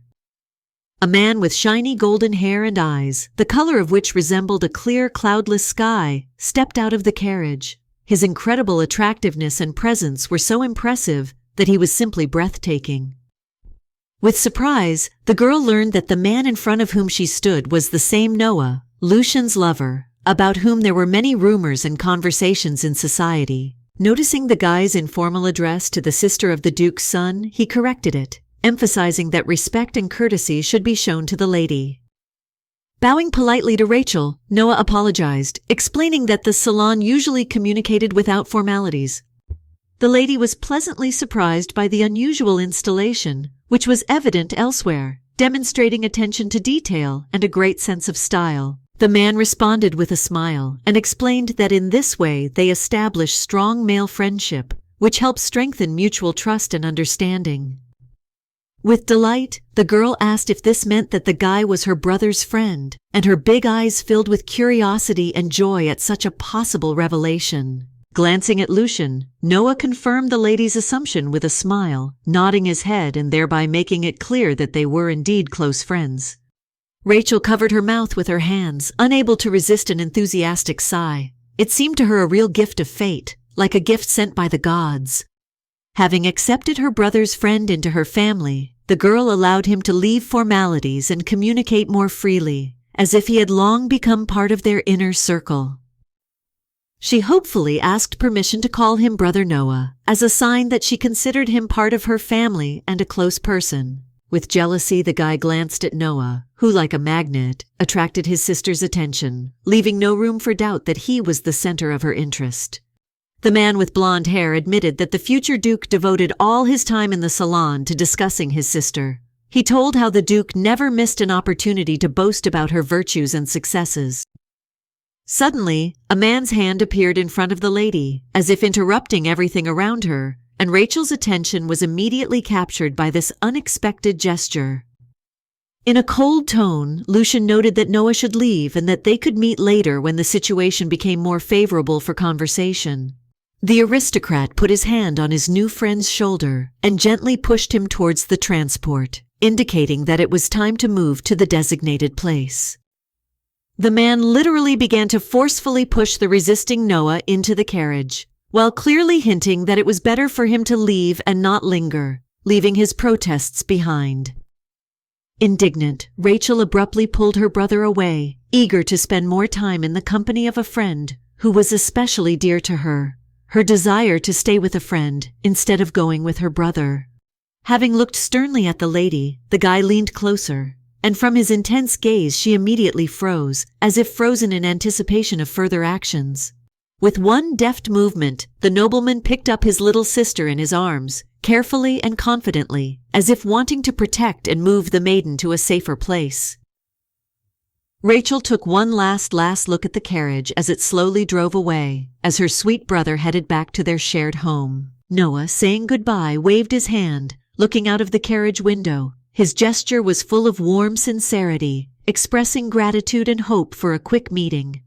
When they entered the house, the girl, unable to remain angry for long at such an attractive man, pounced on Lucian with a sudden display of tenderness. Frustrated, she began to shake her head from side to side in irritation, feeling like she had once again fallen for the charm of the good-looking guy, despite her previous decisions. Soon, a variety of snacks appeared on the table, which attracted attention with their abundance and appetizing appearance. Amber, with sincere desire, wished all the guests a bon appétit, and smiling, easily left so that they could enjoy the dishes in a calm and pleasant atmosphere. Having returned, the girl carefully asked her brother how he spent his time in the salon, wanting to know how much he liked it and whether he was satisfied with the impressions of the time spent. Shaking his head, Lucian said that the time had not passed so badly, hinting that his impressions were far from negative.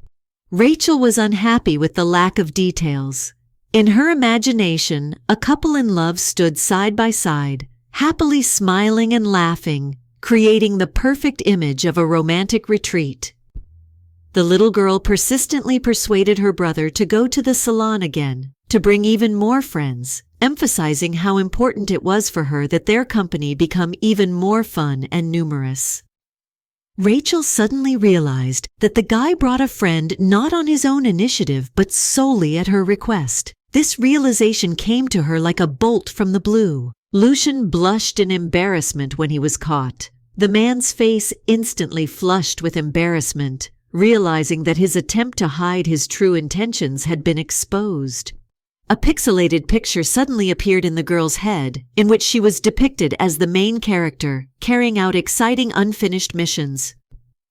Filled with a true fire of determination, the lady decided that despite all the difficulties and obstacles, she would make every effort to provide the best possible future for her brother.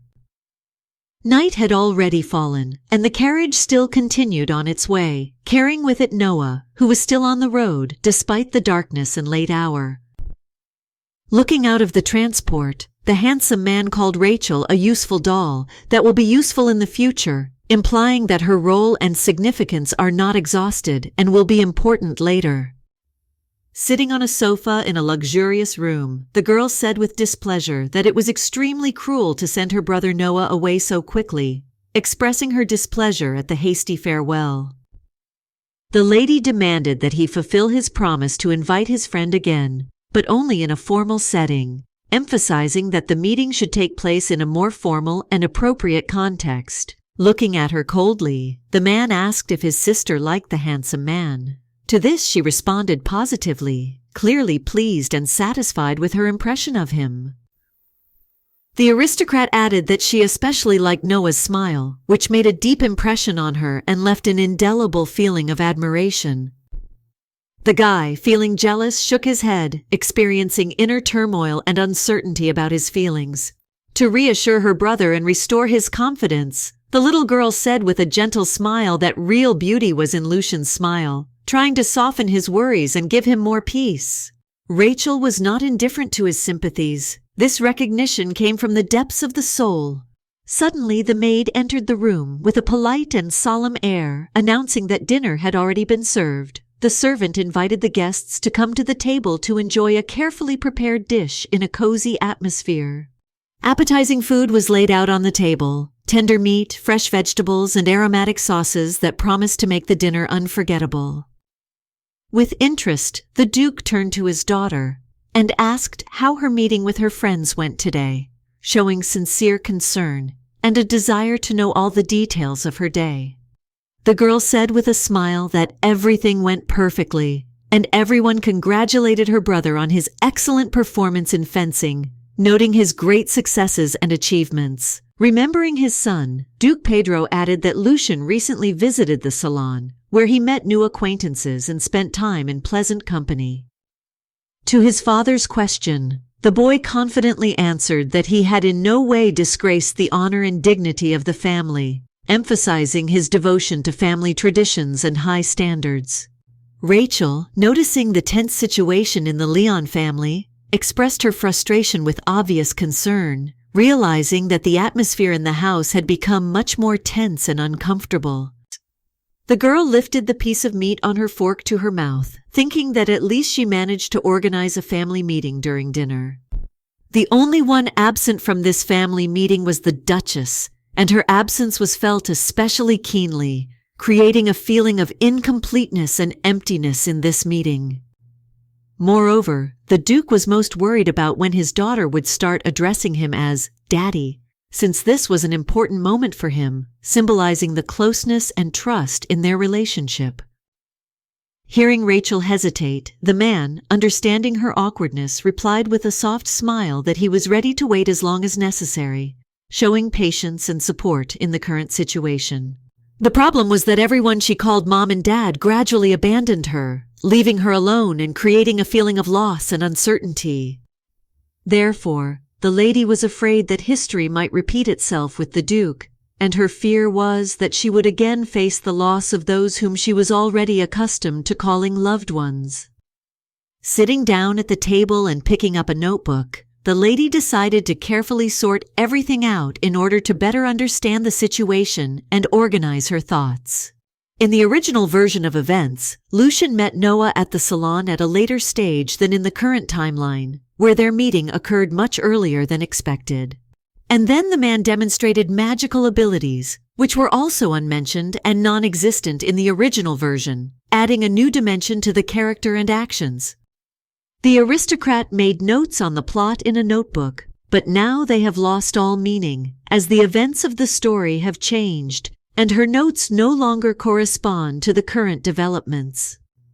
There was a neat knock on the door of the lady's chambers, which interrupted her deep thoughts and drew attention to the expected visit. Rachel quickly put on her soft slippers, jumped up from her chair, and dressed in her cozy nightdress, headed to the door to greet her unexpected overnight guest. Smiling happily, the girl met her brother. The joy of meeting him warmed her heart and filled the room with an atmosphere of family comfort. In her hands was a basket full of fresh grapes, which became the reason for the boy's visit, filling the meeting with additional meaning and joy. The aristocrat curiously asked Rachel if she would like to enjoy the fruit with her, offering to share the taste of fresh berries. However, he stopped when he noticed that the lady was already getting ready for bed and realized that her evening time was devoted to rest and personal privacy. The man was about to leave his sister alone, but she quickly stopped him, assuring him that she was not at all against the company and was glad to spend time together. Turning to the girl with a determined expression on his face, Lucian was determined to stay by her side, showing his determination. The nobleman quickly and deftly set to work, rearranging the furniture, quickly and carefully moving interior items to create the desired space and comfort in the room. But earlier, Rachel herself brought fruit to the future Duke, thus showing attention and care, which may have contributed to their close relationship. Grabbing the berry, the girl felt the desire, as in former times, to feed her pet, gently asking him to open his mouth for a treat. Lucian carefully watched his sister as she gradually approached him, not hiding her interest and attentive gaze. His teeth gripped the grapes tightly. He wanted to savor every moment of taste, getting maximum pleasure from the juicy fruit. The girl praised the boy with sincere delight for his obedience, noting how attentively and responsibly he responded to his duties and requests.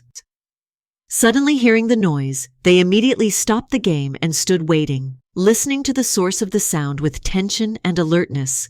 It began to rain heavily outside the window, which brought with it freshness and renewal, refreshing the air and creating a cozy atmosphere. Quietly, so as not to disturb the atmosphere, Rachel invited her brother to tell a scary story in his ear, hoping that this would add intrigue and excitement to their evening pastime.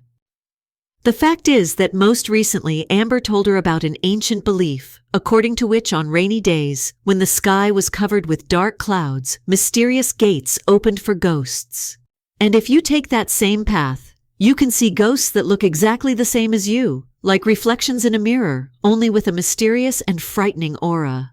According to legend, this person will also feel the opposite emotions of his counterpart, as if their feelings were intertwined and he himself was experiencing everything that his ghostly reflection was experiencing. Trying to cheer up her brother, the girl approached him and said that since the ghost would say the opposite of what the person himself thinks and feels, this makes their meeting with him even more mysterious.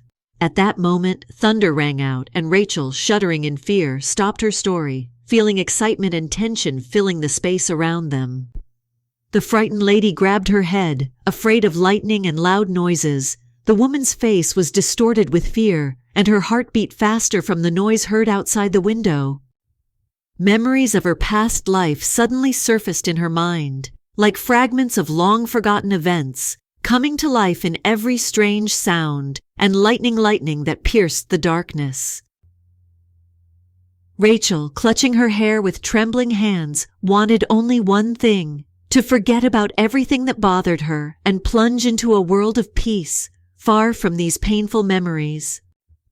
On the day her parents first hit her, it was raining outside, as if the heavens themselves were regretting what was happening, giving the whole thing an even darker and more disconsolate tone. Cold darkness reigned in the room, and the door, like a barrier to light and warmth, gave the atmosphere an even greater feeling of isolation and loneliness. The thunderstorm and lightning outside the window inexorably tore through the darkness of the night, illuminating the sky with bright, sparkling flashes that created dramatic lighting. The lady began to tremble inexorably through her body, her muscles involuntarily contracted, as if from an icy wind caused by sudden fear and deep tension. The guy gently put his hand on the lady's head and pressed her tightly to him, hugging her with care and warmth, trying to convey his comfort and support to her at this tense moment. Hearing another clap of thunder, the girl fearfully clung to Lucian even tighter, seeking protection and consolation in his arms to cope with her growing fear. The nobleman, noticing the horror that filled the lady's eyes, was determined not to let his little sister out of his arms, holding her tightly and carefully. Everything would have turned out differently if someone in her past life had shown even a drop of kindness to her. It could have changed her fate and given her hope for a better future. Out of the corner of his gaze, Lucian noticed that the magical gates of the ghosts had closed, reliably protecting them from sudden bad weather and storms that erupted outside their shelter. After that, he looked at the man who was in his arms, and whom he had protected so carefully, hoping that his efforts would provide the necessary safety and comfort. Noticing that Rachel had fallen asleep, the man carefully laid her on the bed, carefully covering her with a blanket to provide her with a comfortable and restful sleep on this disturbing night. The moment the maiden met her new friend, the nobleman felt a wave of indignation and jealousy. Internal tension increased, and he was unable to hide his emotions while watching their interaction. The only thing that somewhat calmed the guy down was that, despite everything, Rachel liked Lucian more than anyone else, and this thought gave the handsome guy confidence that his place in her life still matters. The girl woke up with a feeling of embarrassment and unclear memories of the previous day, which continued to haunt her thoughts, creating discomfort and awkwardness. With a loud scream, the lady jumped up in place, her heart beating wildly from the sudden fear, and she looked around in a panic, trying to find the source of the threat. She tried to scare Lucian with scary stories, hoping to create dark images in his mind and instill fear, but in the end she herself was scared from the thunderstorm. However, it was always difficult for her to find peace and sleep on those days when the sky was clouded with dark clouds, from which lightning burst, illuminating the night with bright, ominous flashes. Thanks to Lucian, who helped set the atmosphere for relaxation, sleep came quickly and easily, as if magical darkness enveloped me in a lulling peace. The maid entered the mistress's chambers, offering her help in collecting things and dressing to make it easier for her to prepare for the upcoming event. As if by magic, Amber deftly and gracefully wove her hair into a braid. Every movement of her hands was full of grace and lightness, creating the perfect hairstyle. A red piece of jewelry added to the braid completed the look, and, looking at herself in the mirror, Rachel expressed her gratitude to the servant for his help, appreciating the result with a satisfied smile. The ruby color of the hairpin unexpectedly perfectly matched the deep shade of the lump's eyes, creating an exquisite and harmonious combination that emphasized and enhanced the expressiveness of each of the elements. The girl incredibly missed her pets, who were gone, and her heart was filled with longing and sadness for those days when they were nearby and brought joy to her life. A worker at a nearby estate announced the Duke's arrival, which surprised the girl because his unexpected visit had caused her a sense of excitement and trepidation. Entering the room, the man warmly greeted his beloved daughter, asking how she slept and whether the night was calm, showing care and attention to her condition. Due to the severe thunderstorm, Pedro was deeply concerned about Rachel, worrying about her well-being and trying to make sure she was safe and comfortable. Approaching the girl, he invited her to go somewhere next week to spend time together and take a break from current worries. When the aristocrat suggested going to a store, the lady replied that she would prefer to visit a hot sauce store, which surprised her interlocutor with an unusual choice. With delight starting to wave her arms, the girl explained that even a spicy restaurant would suit them, emphasizing her desire to try something really spicy. Rachel incredibly missed the spicy food she often ate in her previous life. The passionate desire to try something like this again was evident from her words and emotions. The Duke agreed to her terms, imagining how they would spend time together, satisfying their desires and enjoying each other's company in a private setting. One of the servants with black hair and gray eyes glanced suspiciously at the nobles, showing some wariness and hidden distrust.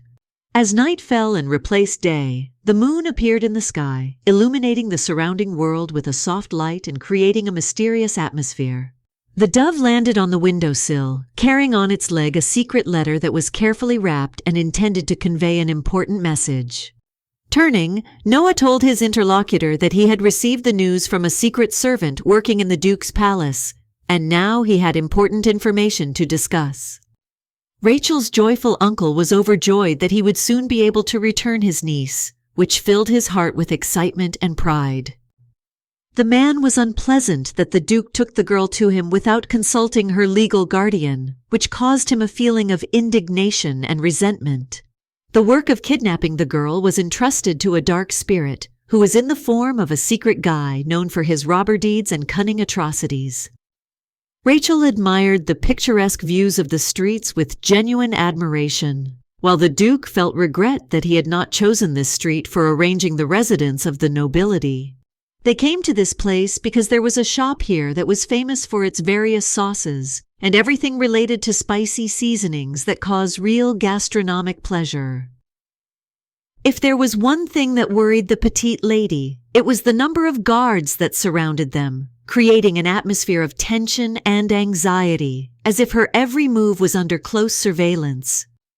The stern man ordered his servants to comb every corner and search everyone so that nothing would threaten his daughter, ensuring her safety and tranquility.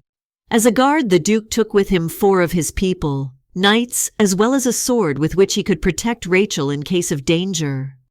Together, they went for a walk around the city, enjoying every moment spent in each other's company, like a happy family, enjoying communication and the beauty around them. One of the Duke's employees pointed his finger at the store they had been looking for so long, finally finding it among the many buildings in the city. What caught Rachel's attention, however, were the letter openers being sold by an old man standing behind a counter with a collection of elegant and carefully crafted items.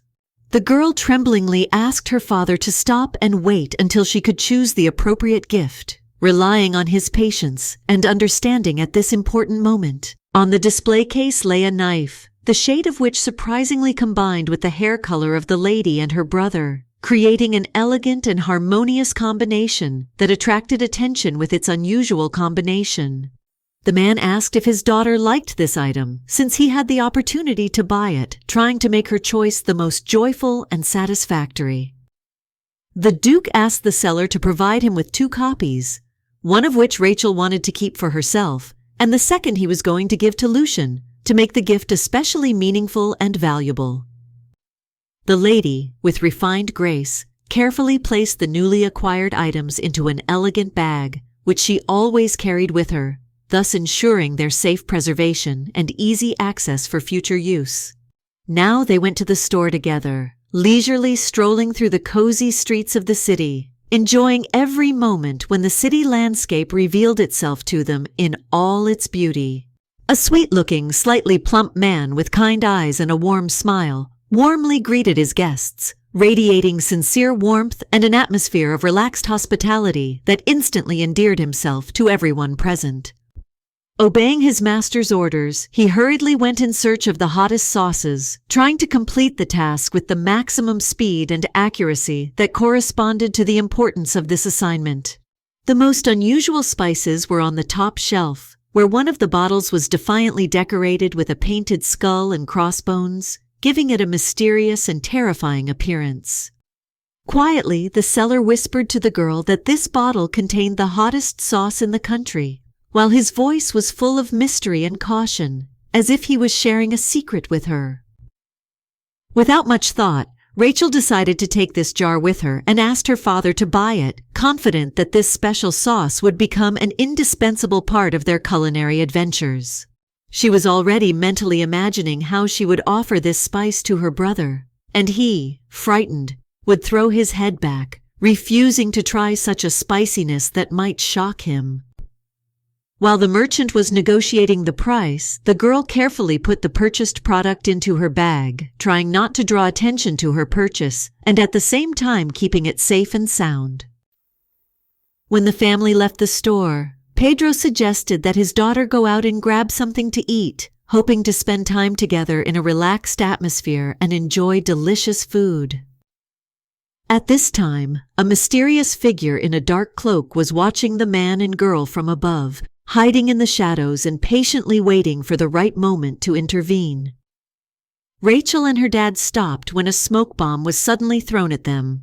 A thick fog mixed with sand rose in the air, making visibility difficult and plunging them into an impenetrable curtain.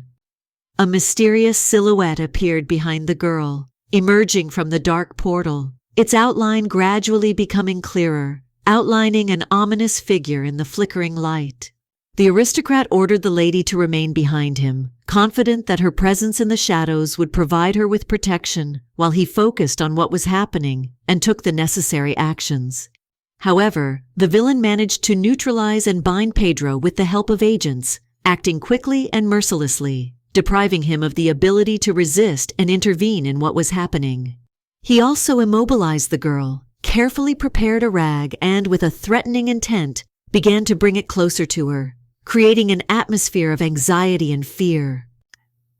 The magician quickly applied a rag soaked in sleeping pills to the lady's face, working with precision and determination to quietly put the girl into a deep sleep. When Rachel lost consciousness, the white-haired wizard picked her up and, looking at the aristocrat, said that it was a real success, his voice reminiscent of a melody of triumph and satisfaction.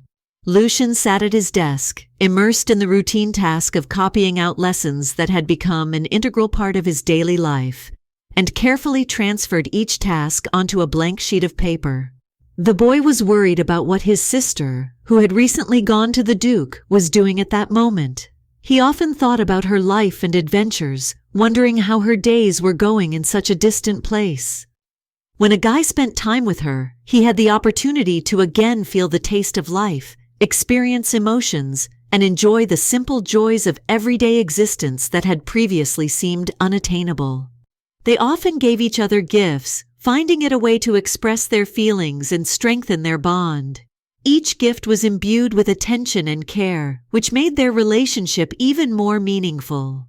Thinking about what to give Rachel, the Duke remembered Noah's advice, who suggested giving some beautiful trinket. This advice seemed ideal to him. The man's hand trembled, revealing his excitement or tension as he tried to cope with his emotions and control his actions.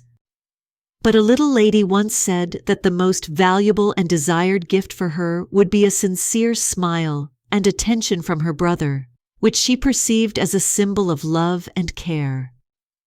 Lucian blushed as memories of Rachel filled his thoughts again. His face lit up with a warm blush, reflecting the tender emotions and deep feelings that the guy experienced with every memory of her. Suddenly, the boy's attention was attracted by the guards and a group of people who had gathered near the window, creating a feeling of mystery and tension in the situation. Pressing his hand to the glass, the aristocrat wondered in surprise what could have happened, since it was necessary to assemble the entire composition of warriors from the House of Leon. He could not understand what had caused such an urgent and large-scale reaction, and anxiety began to take over him. The sufferers and knights discussed the current situation related to the Duke, expressing their dissatisfaction and concern. They exchanged opinions and analyzed what was happening. An unpleasant realization came to Lucian, and his face changed, becoming serious. Anxiety and concern were reflected in his expression, as if he suddenly realized the seriousness and scale of the situation. Mounting their horses, the men rushed into the distance, trying to carry out the order of the commander-in-chief. The wind blew through their hair and cloaks, and the determination in their eyes urged them on to complete a task that required quick reactions. The workers quietly whispered among themselves, discussing that the owner had been attacked and expressing surprise and indignation at who could decide to commit such a crime. Their conversations are full of anxiety and bewilderment. The men's conversation was interrupted by an employee who hurriedly entered and announced that a butler was needed due to Lucian's insane behavior. The boy himself saddled the horse and raced at full speed, trying to save Rachel. His heart was beating wildly, and the wind piercing his hair only urged him to complete an urgent task. The butler stood in front of the gentleman, trying to stop him, expressing concern and determination to prevent his further actions. The boy ordered the servant to get out of the way, threatening that if he preferred to risk his life, he should do it elsewhere. The man's voice sounded harsh and decisive, emphasizing that he had no time for obstacles. All the words of the servant could not convince the guy to change his mind. On the contrary, he was even more indignant at the way the man dared to command him. In a cold and confident tone, with obvious irritation, Lucian stated that the only person who has the right to give him commands and influence his decisions is his own father. Not wanting to continue listening to the endless persuasion and protests of the estate worker, the guy resolutely jumped on his horse and, without missing a minute, rushed off into the distance.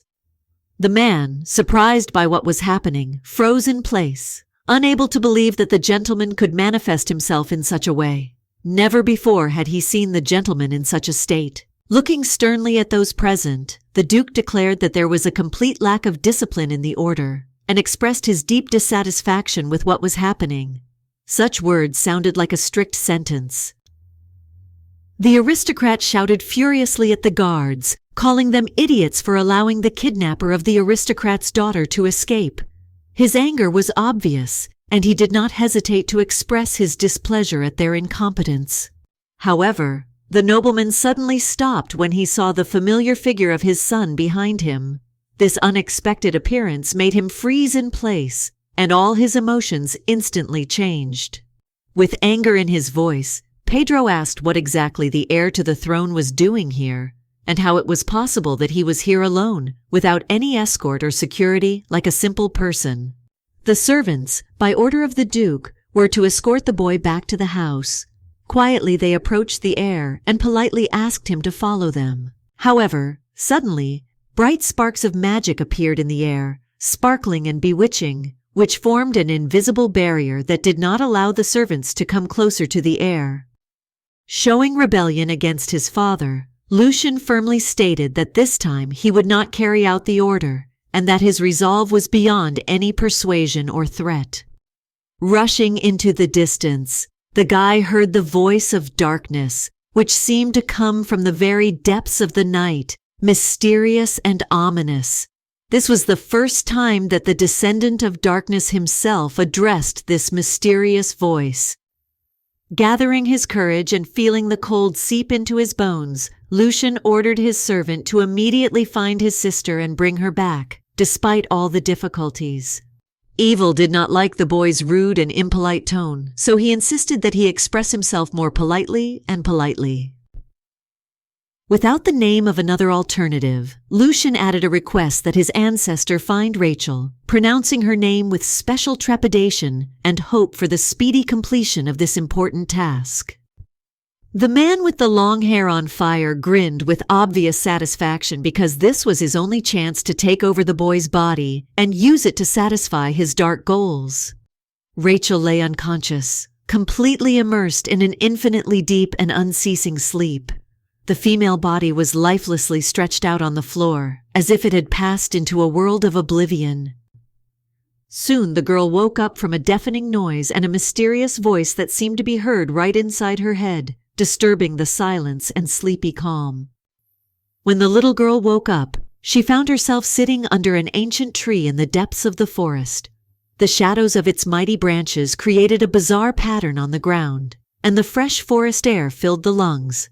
It was also alarming and puzzling that the kidnappers did not bother to tie either the hands or feet of their victim, leaving the lady in complete freedom, which seemed to add to the mystery of their intentions.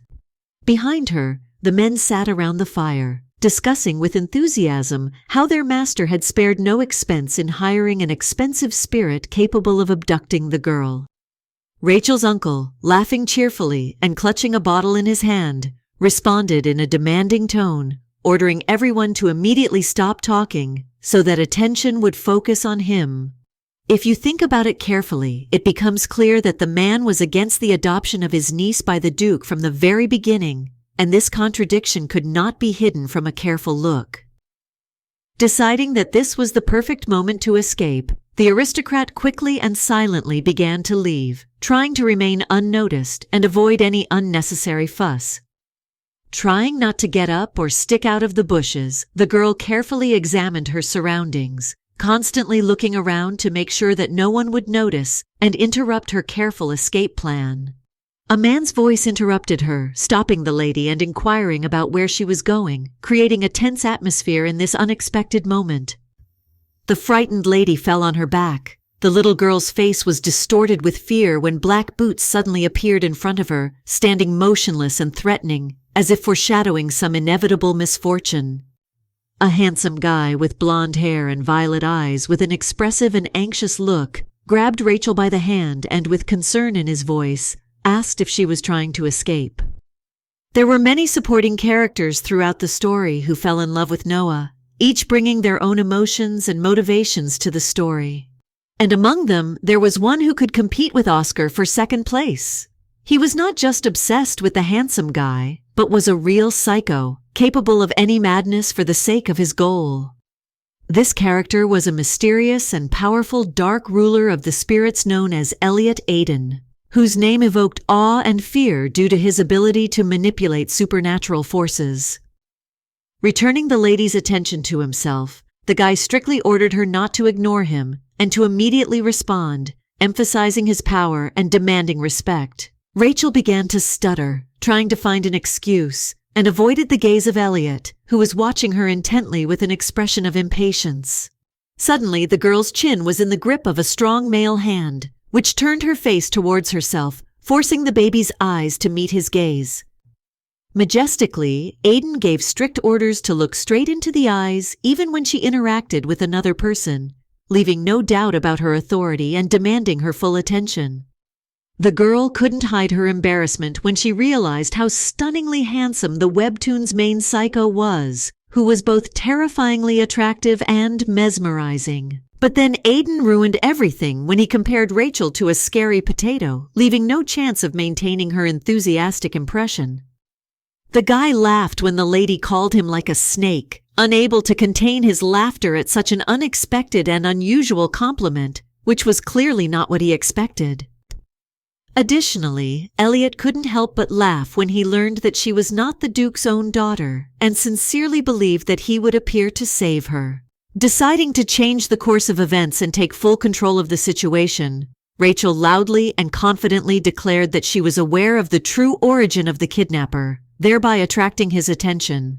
The uncomprehending man, tilting his head to the side, asked what exactly she was talking about, not understanding how these words could be related to the current situation and what they could mean. The magician's secret birth and childhood were full of sadness and carefully kept secret, like dark memories that were never meant to be revealed. When the lady mentioned that he was from the imperial family, the guy considered it fiction and nonsense, not taking seriously such an incredible and at first glance absurd statement. However, the kidnapper still agreed to listen to all the stupidity that Rachel was inventing for herself, not missing the opportunity to find out what other strange and ridiculous stories the baby could tell. The ironclad argument was the statement that the emperor had the same purple hair as him, which according to the kidnapper served as irrefutable evidence of the connection between them. The humorous expression on the guy's face gave way to a serious one, and he began to listen carefully to the lady, fully concentrating on the story and taking in her every word with a new level of interest. The girl, hiding her actions from prying eyes, deftly opened the bottle, which she hid in her bag, using only her fingers and demonstrating amazing skill and caution. With a sharp movement, the aristocrat splashed hot sauce right into the face of the possible son of the emperor, leaving him no chance to avoid the unexpected and humiliating attack. During this time, Lucian negotiated with the shadow, begging for its help in finding Rachel. He promised her everything he could, including his body, in exchange for support in this difficult and dangerous matter. With fear, the boy agreed to temporarily allow darkness into himself, realizing all the possible consequences of this decision and the risks that could arise as a result of merging with evil. The shadow, as if a harbinger of impending disaster, was only waiting for the right moment to secretly approach the Duke's son, ready to absorb him with its gloomy presence. When the guards finally discovered the master, it was already too late. All attempts to save the owner were in vain, and there was no way to change the tragic outcome. Lucian sat on his horse, head down and immersed in deep silence, as if trying to find solace in his own thoughts and depression. As the men approached, the boy raised his head with a wild grin, and his amber eyes suddenly turned into an abyss of black, filled with an ominous and frightening energy. The workers of the Leon house froze in complete fear when the inexhaustible magical power emanating from the guy appeared in front of them. This energy permeated the air and enveloped them, filling the surrounding space with fear. The evil that consumed the aristocrat was completely delighted with the power of his descendant, realizing that this power exceeded all his previous expectations and promised new, gloomy prospects. However, this was not enough to fully accommodate the entire magical power of the mage, which exceeded any known limits and required much more space and control.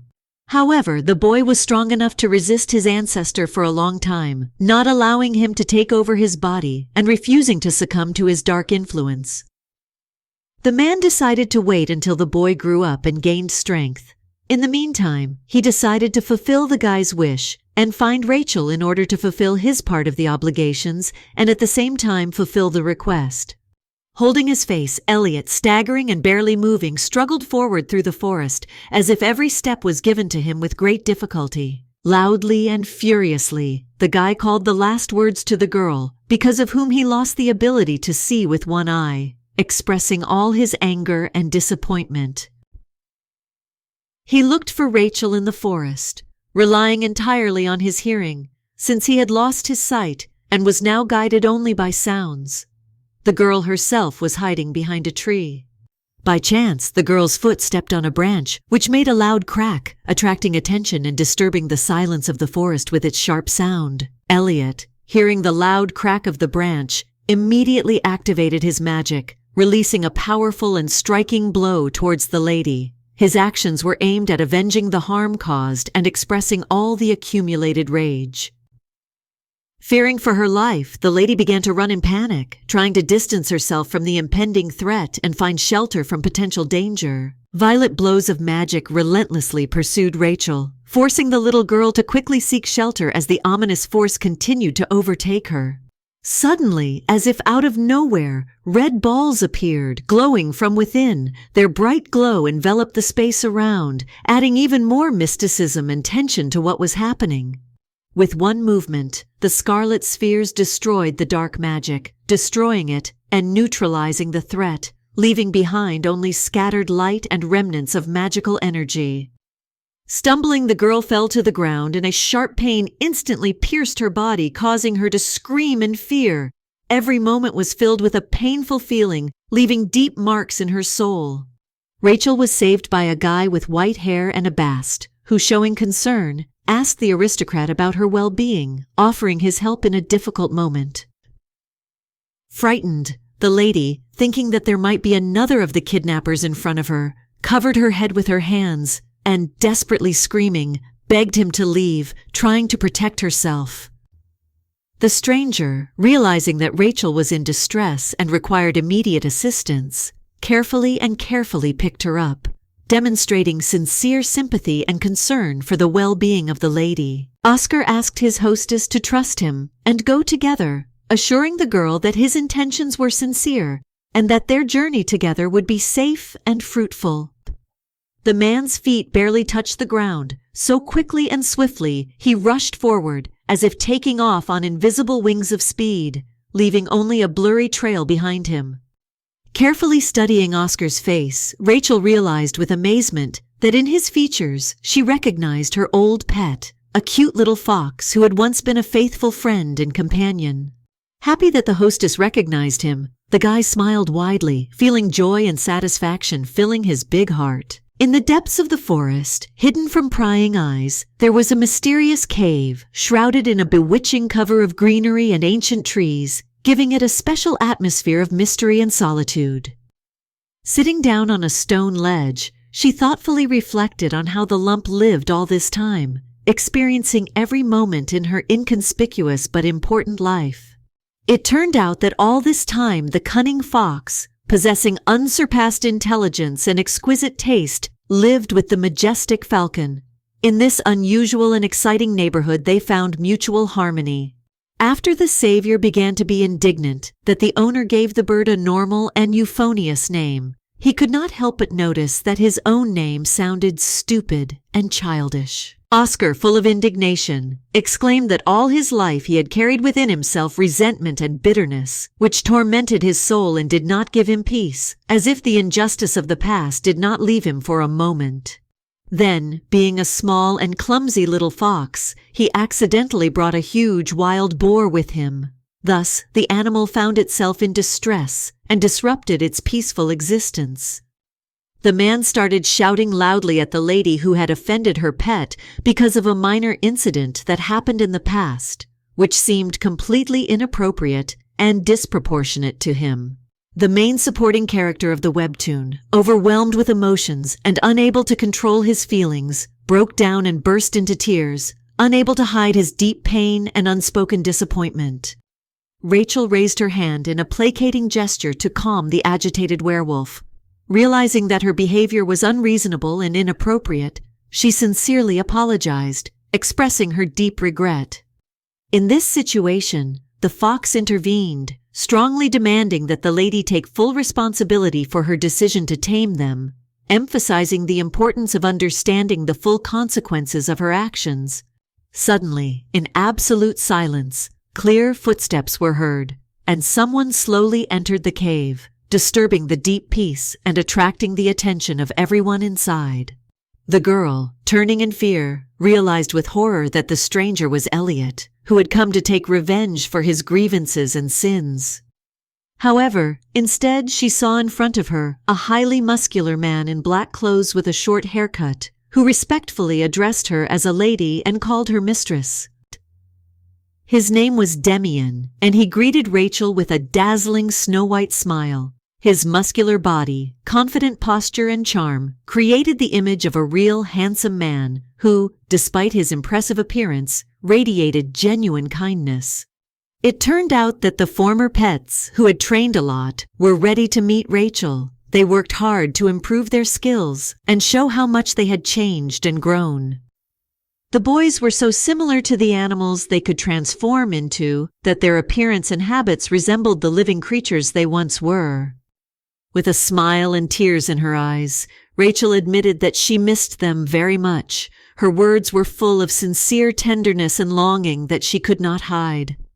Suddenly, the girl's stomach began to growl, making loud sounds that clearly indicated that hunger had made itself felt and required immediate attention.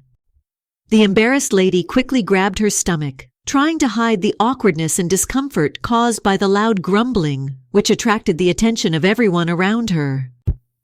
The animals did not waste time thinking and without hesitation immediately rushed to get food for their mistress. It was as if in their youth they had had a competition to see who could get food the fastest. And now they were once again competing for the honor of satisfying their mistress's needs, eager to show off their skills and devotion. Left alone, the aristocrat felt her excitement gradually subside, thanks to the care and attention of her pets. Their presence and devotion relieved her anxiety, filling her heart with warmth and calm.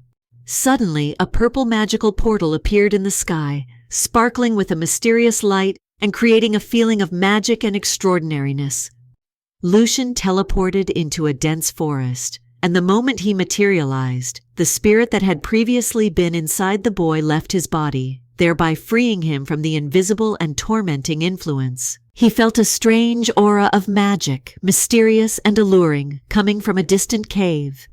Deciding to investigate the source of this magical influence, he headed towards the cave on his horse, ready to unravel the mystery. The aristocrat dismounted from his horse, and entering the dark depths of the cave, finally noticed Rachel, whom he had been looking for so long. The girl lay unconscious on the cold stones. Her eyes were tightly closed, and her body, as if not belonging to this world, rested limply in the darkness. The worried young man knelt down in front of the lady, gently touching the woman's hand and pronouncing the lady's name with sincere excitement and anxiety, hoping for an answer. As if feeling her brother's voice penetrate her sleep, the girl slowly opened her bright blue eyes and, still immersed in slumber, looked at him sleepily, gradually awakening from a deep and peaceful sleep. Lucian immediately began to worriedly ask about his sister's well-being, to which she replied that everything was fine. She just felt tired after a long and exhausting day. These words reassured the boy, for whom it was a real happiness to know that Rachel was completely fine and alive, despite all the trials that she had to face. Snuggling closer to the nobleman, the little girl admitted that she was very frightened by the kidnapping and still could not get rid of the feeling of anxiety that gripped her at that terrible moment. At that moment, the boy suddenly heard a strange noise behind them, making him alert and turn around, trying to figure out what or who could be making it. Lucian turned around sharply, extending his hand forward, threateningly sparkling with magic. The guy loudly demanded that whoever was in the cave should show up immediately. These mysterious figures turned out to be werewolves, who, submissively bowing their heads, came to the cave with the goal of delivering food to their mistress, demonstrating complete devotion and fidelity. Rachel hastened to reassure her brother, gently explaining that these strangers were actually her pets, whom she played with as a child, and that they could be trusted. Kneeling down in front of the girl, Oscar with reverent tenderness handed her ripe, juicy apples that glistened under the soft light. Demian enthusiastically handed Rachel the fresh berries, and soon a heated argument broke out between the two guys over which of them would give her their haul first, each trying to make the best impression. The aristocrat, without wasting any time, quickly resolved the dispute by taking one apple and several berries, in order to enjoy the taste of both treats and leave no doubts in any of the applicants. With these actions, the aristocrat satisfied everyone present, and the pets in turn were satisfied and happy. The girl was also curious to know if the Duke, who had also been attacked, was okay. She ate her food, thinking about the Duke's condition and hoping that he was able to cope with the danger and recover from the incident. Smiling, Lucian assured that everything was fine with his father and that he had successfully dealt with the troubles, which caused relief and joy in the girl. The nobleman, completely dismayed by surprise, froze in surprise when he was asked how he could find out that Rachel was in a mysterious and hidden cave. The boy, trying to hide the truth, slyly lied, claiming that he had decided to go searching in the forest while the rest of the group explored the city. Hearing such words from her brother, the girl lit up with pride. Her face shone with happiness because he turned out to be so smart and wise that even the wildest expectations could not describe his deep maturity. The voice of darkness emanating from behind the aristocrat ominously whispered that all his achievements, modestly displayed on display, were the fruit of not only his skill, but also the influence of the Encho sensei, who controlled his every move.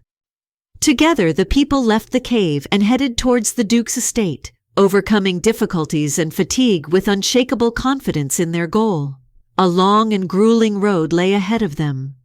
Rachel's pets, noticing her anxiety, confidently asked her not to worry, explaining that together they could see perfectly in the dark and would be able to show the right path. While the werewolves were again discussing who would show them the way, Lucian carefully placed his sister on the horse, doing this with special care and attention. Having interrupted his thoughts, Demian decided to observe the territory from above in order to get a complete picture of what was happening. Oscar turned into a white fox to inspect the road from the ground and carefully study the surroundings. Rachel and Lucian, sitting on horseback, carefully followed the tracks of the animals that wriggled in front of them, trying not to miss a single detail and remaining focused on every step. The girls' thoughts were completely absorbed in thoughts about the kidnapper. Even in the original, Elliot showed the traits of a scoundrel, prone to being easily threatened and manipulated. A shiver ran through the girl's body as she remembered how she herself splashed hot sauce in the face of someone who was greatly annoying her. Our aristocrat took her trembling as a sign of freezing, so he hugged the girl closer to him, trying to warm her with his warmth and provide the necessary comfort. Rachel smiled happily. At that moment it seemed to her that nothing in this world could frighten her, and all worries disappeared, leaving only a feeling of safety and peace. After the werewolf again took on human form, he reported with satisfaction that the long-awaited moment had arrived, and they had finally arrived at the appointed place. Lucian expressed his sincere gratitude to the animals for the help they provided, and then added that they can return home to the forest, where their cozy home is located. Sensing the growing tension between the pets and Rachel's brother, she wondered if the werewolves could have stayed with them at the Pedro mansion, maintaining an atmosphere of harmony. The guys continued to consider the girl their true mistress and sincerely strived to spend every day with her. As an argument, the girl awkwardly admitted that she felt obligated to bear responsibility for those whom she tamed and became attached to. The aristocrat himself had no objections and completely agreed with this decision. But their father could have his own opinion and express his dissatisfaction with this choice. Unable to resist the charm of sweet Rachel, the brother nevertheless agreed to try to convince Pedro to change his mind and views on the current situation. The butler tried to calm the Duke, who, not wanting to calm down, resisted furiously and showed a desire to immediately rush in search of his children. The servants were deeply concerned about the injury the man had received during the battle, but the houseworkers' attempts to alleviate his suffering were unsuccessful. Suddenly, as the conflict reached its peak, a guard on horseback rushed towards the group, breaking the tense atmosphere. The young master returned with Rachel, and their unexpected appearance startled both the Duke and the butler, leaving them completely bewildered. A small lady stood near the entrance with her brother, while the servants helped them with the horse, carefully watching their every move and making their task easier. The attention of the nobles was attracted by a loud scream that rang through the air and called Rachel by name, causing everyone present to become wary and turn their gaze in the direction where the sound came from. Pedro was racing towards them with an alarming expression on his face and incredible speed, trying to get close to them as quickly as possible and offer help, as if trying to overcome the barriers of time and distance. Descending from the animal, he carefully and tenderly hugged his daughter, as if trying to convey to her all the warmth and love that he could express. Just when they were enjoying the peace and quiet, a sudden loud sound coming from the forest interrupted this peaceful moment. In the girl's hands was Oscar, which, emitting a piercing and sharp squeak, attracted everyone's attention, like a magnet, attracting glances and creating an atmosphere of expectation around itself. A falcon gracefully fluttered nearby, and Rachel, with a slight awkwardness, introduced her former pets to her father, feeling mixed feelings seething in her heart, causing her inner trepidation. The lady said that it was they who saved her, while the animals pretended to be the most innocent, as if they had nothing to do with what was happening. Having transformed into people, they respectfully bowed their heads and bowed deeply before the aristocrat, thus expressing their respect and gratitude. Making a sweet and pleading face, Rachel turned to her father with a request to allow her to leave the pets on their estate, hoping for his kind heart and understanding. Leaning towards Rachel with a gentle smile, Pedro offered to fulfill any of her wishes if she started calling him Daddy, thereby adding a light touch of play and fun to the conversation. The girl lowered her head, collecting her thoughts. If she had not asked for help, the pets would have gone back to the forest. Smiling sweetly, Rachel politely asked the Duke to fulfill her request, adding a gentle daddy at the end of the address to emphasize her respect and sincerity. The man affectionately hugged his daughter and promised to fulfill all her wishes to make her happy and show his love. The aristocrat ordered the palace guard who was behind to prepare not only the most luxurious room for the werewolves, but also delicious dishes to make their stay as comfortable and enjoyable as possible. As soon as he heard about the cooking, Oscar immediately ordered them to bring delicious chicken and a variety of sweets, showing his culinary taste and preferences. Pedro carefully placed his daughter on the horse and asked with sincere interest if she was tired from the ride, showing care and attention to her comfort and well-being. Suddenly, as if illuminated by a sudden memory of something extremely important, the man turned sharply, and his blue eyes lit up with a vibrant sparkle, reflecting a wide range of deep emotions. Pedro, finally realizing that his son had been silently standing aside all this time, addressed him with unexpected severity, pronouncing his name with deep seriousness. The Duke, leaning towards the boy, assured him that they would discuss all the important issues that had accumulated lately, but only tomorrow, when they could give it due attention. Lucian silently nodded his head, unable to object to his father, realizing that in this situation his opinion does not matter much and he is simply forced to obey. Sitting under an ancient tree, Elliot sobbed, holding his wounded eye with his hand, feeling pain penetrate every cell of his body, and tears rolled down his cheeks. The bandit was completely confused when the strange substance that the girl splashed in his face caused him an unbearable and sharp burning sensation that penetrated his skin to the very depths. Mystical purple magic began to appear around the guy, like a mysterious glow illuminating his path. Elliot, feeling determined, promised himself that he would certainly find Rachel and take her blood for all the suffering he had caused.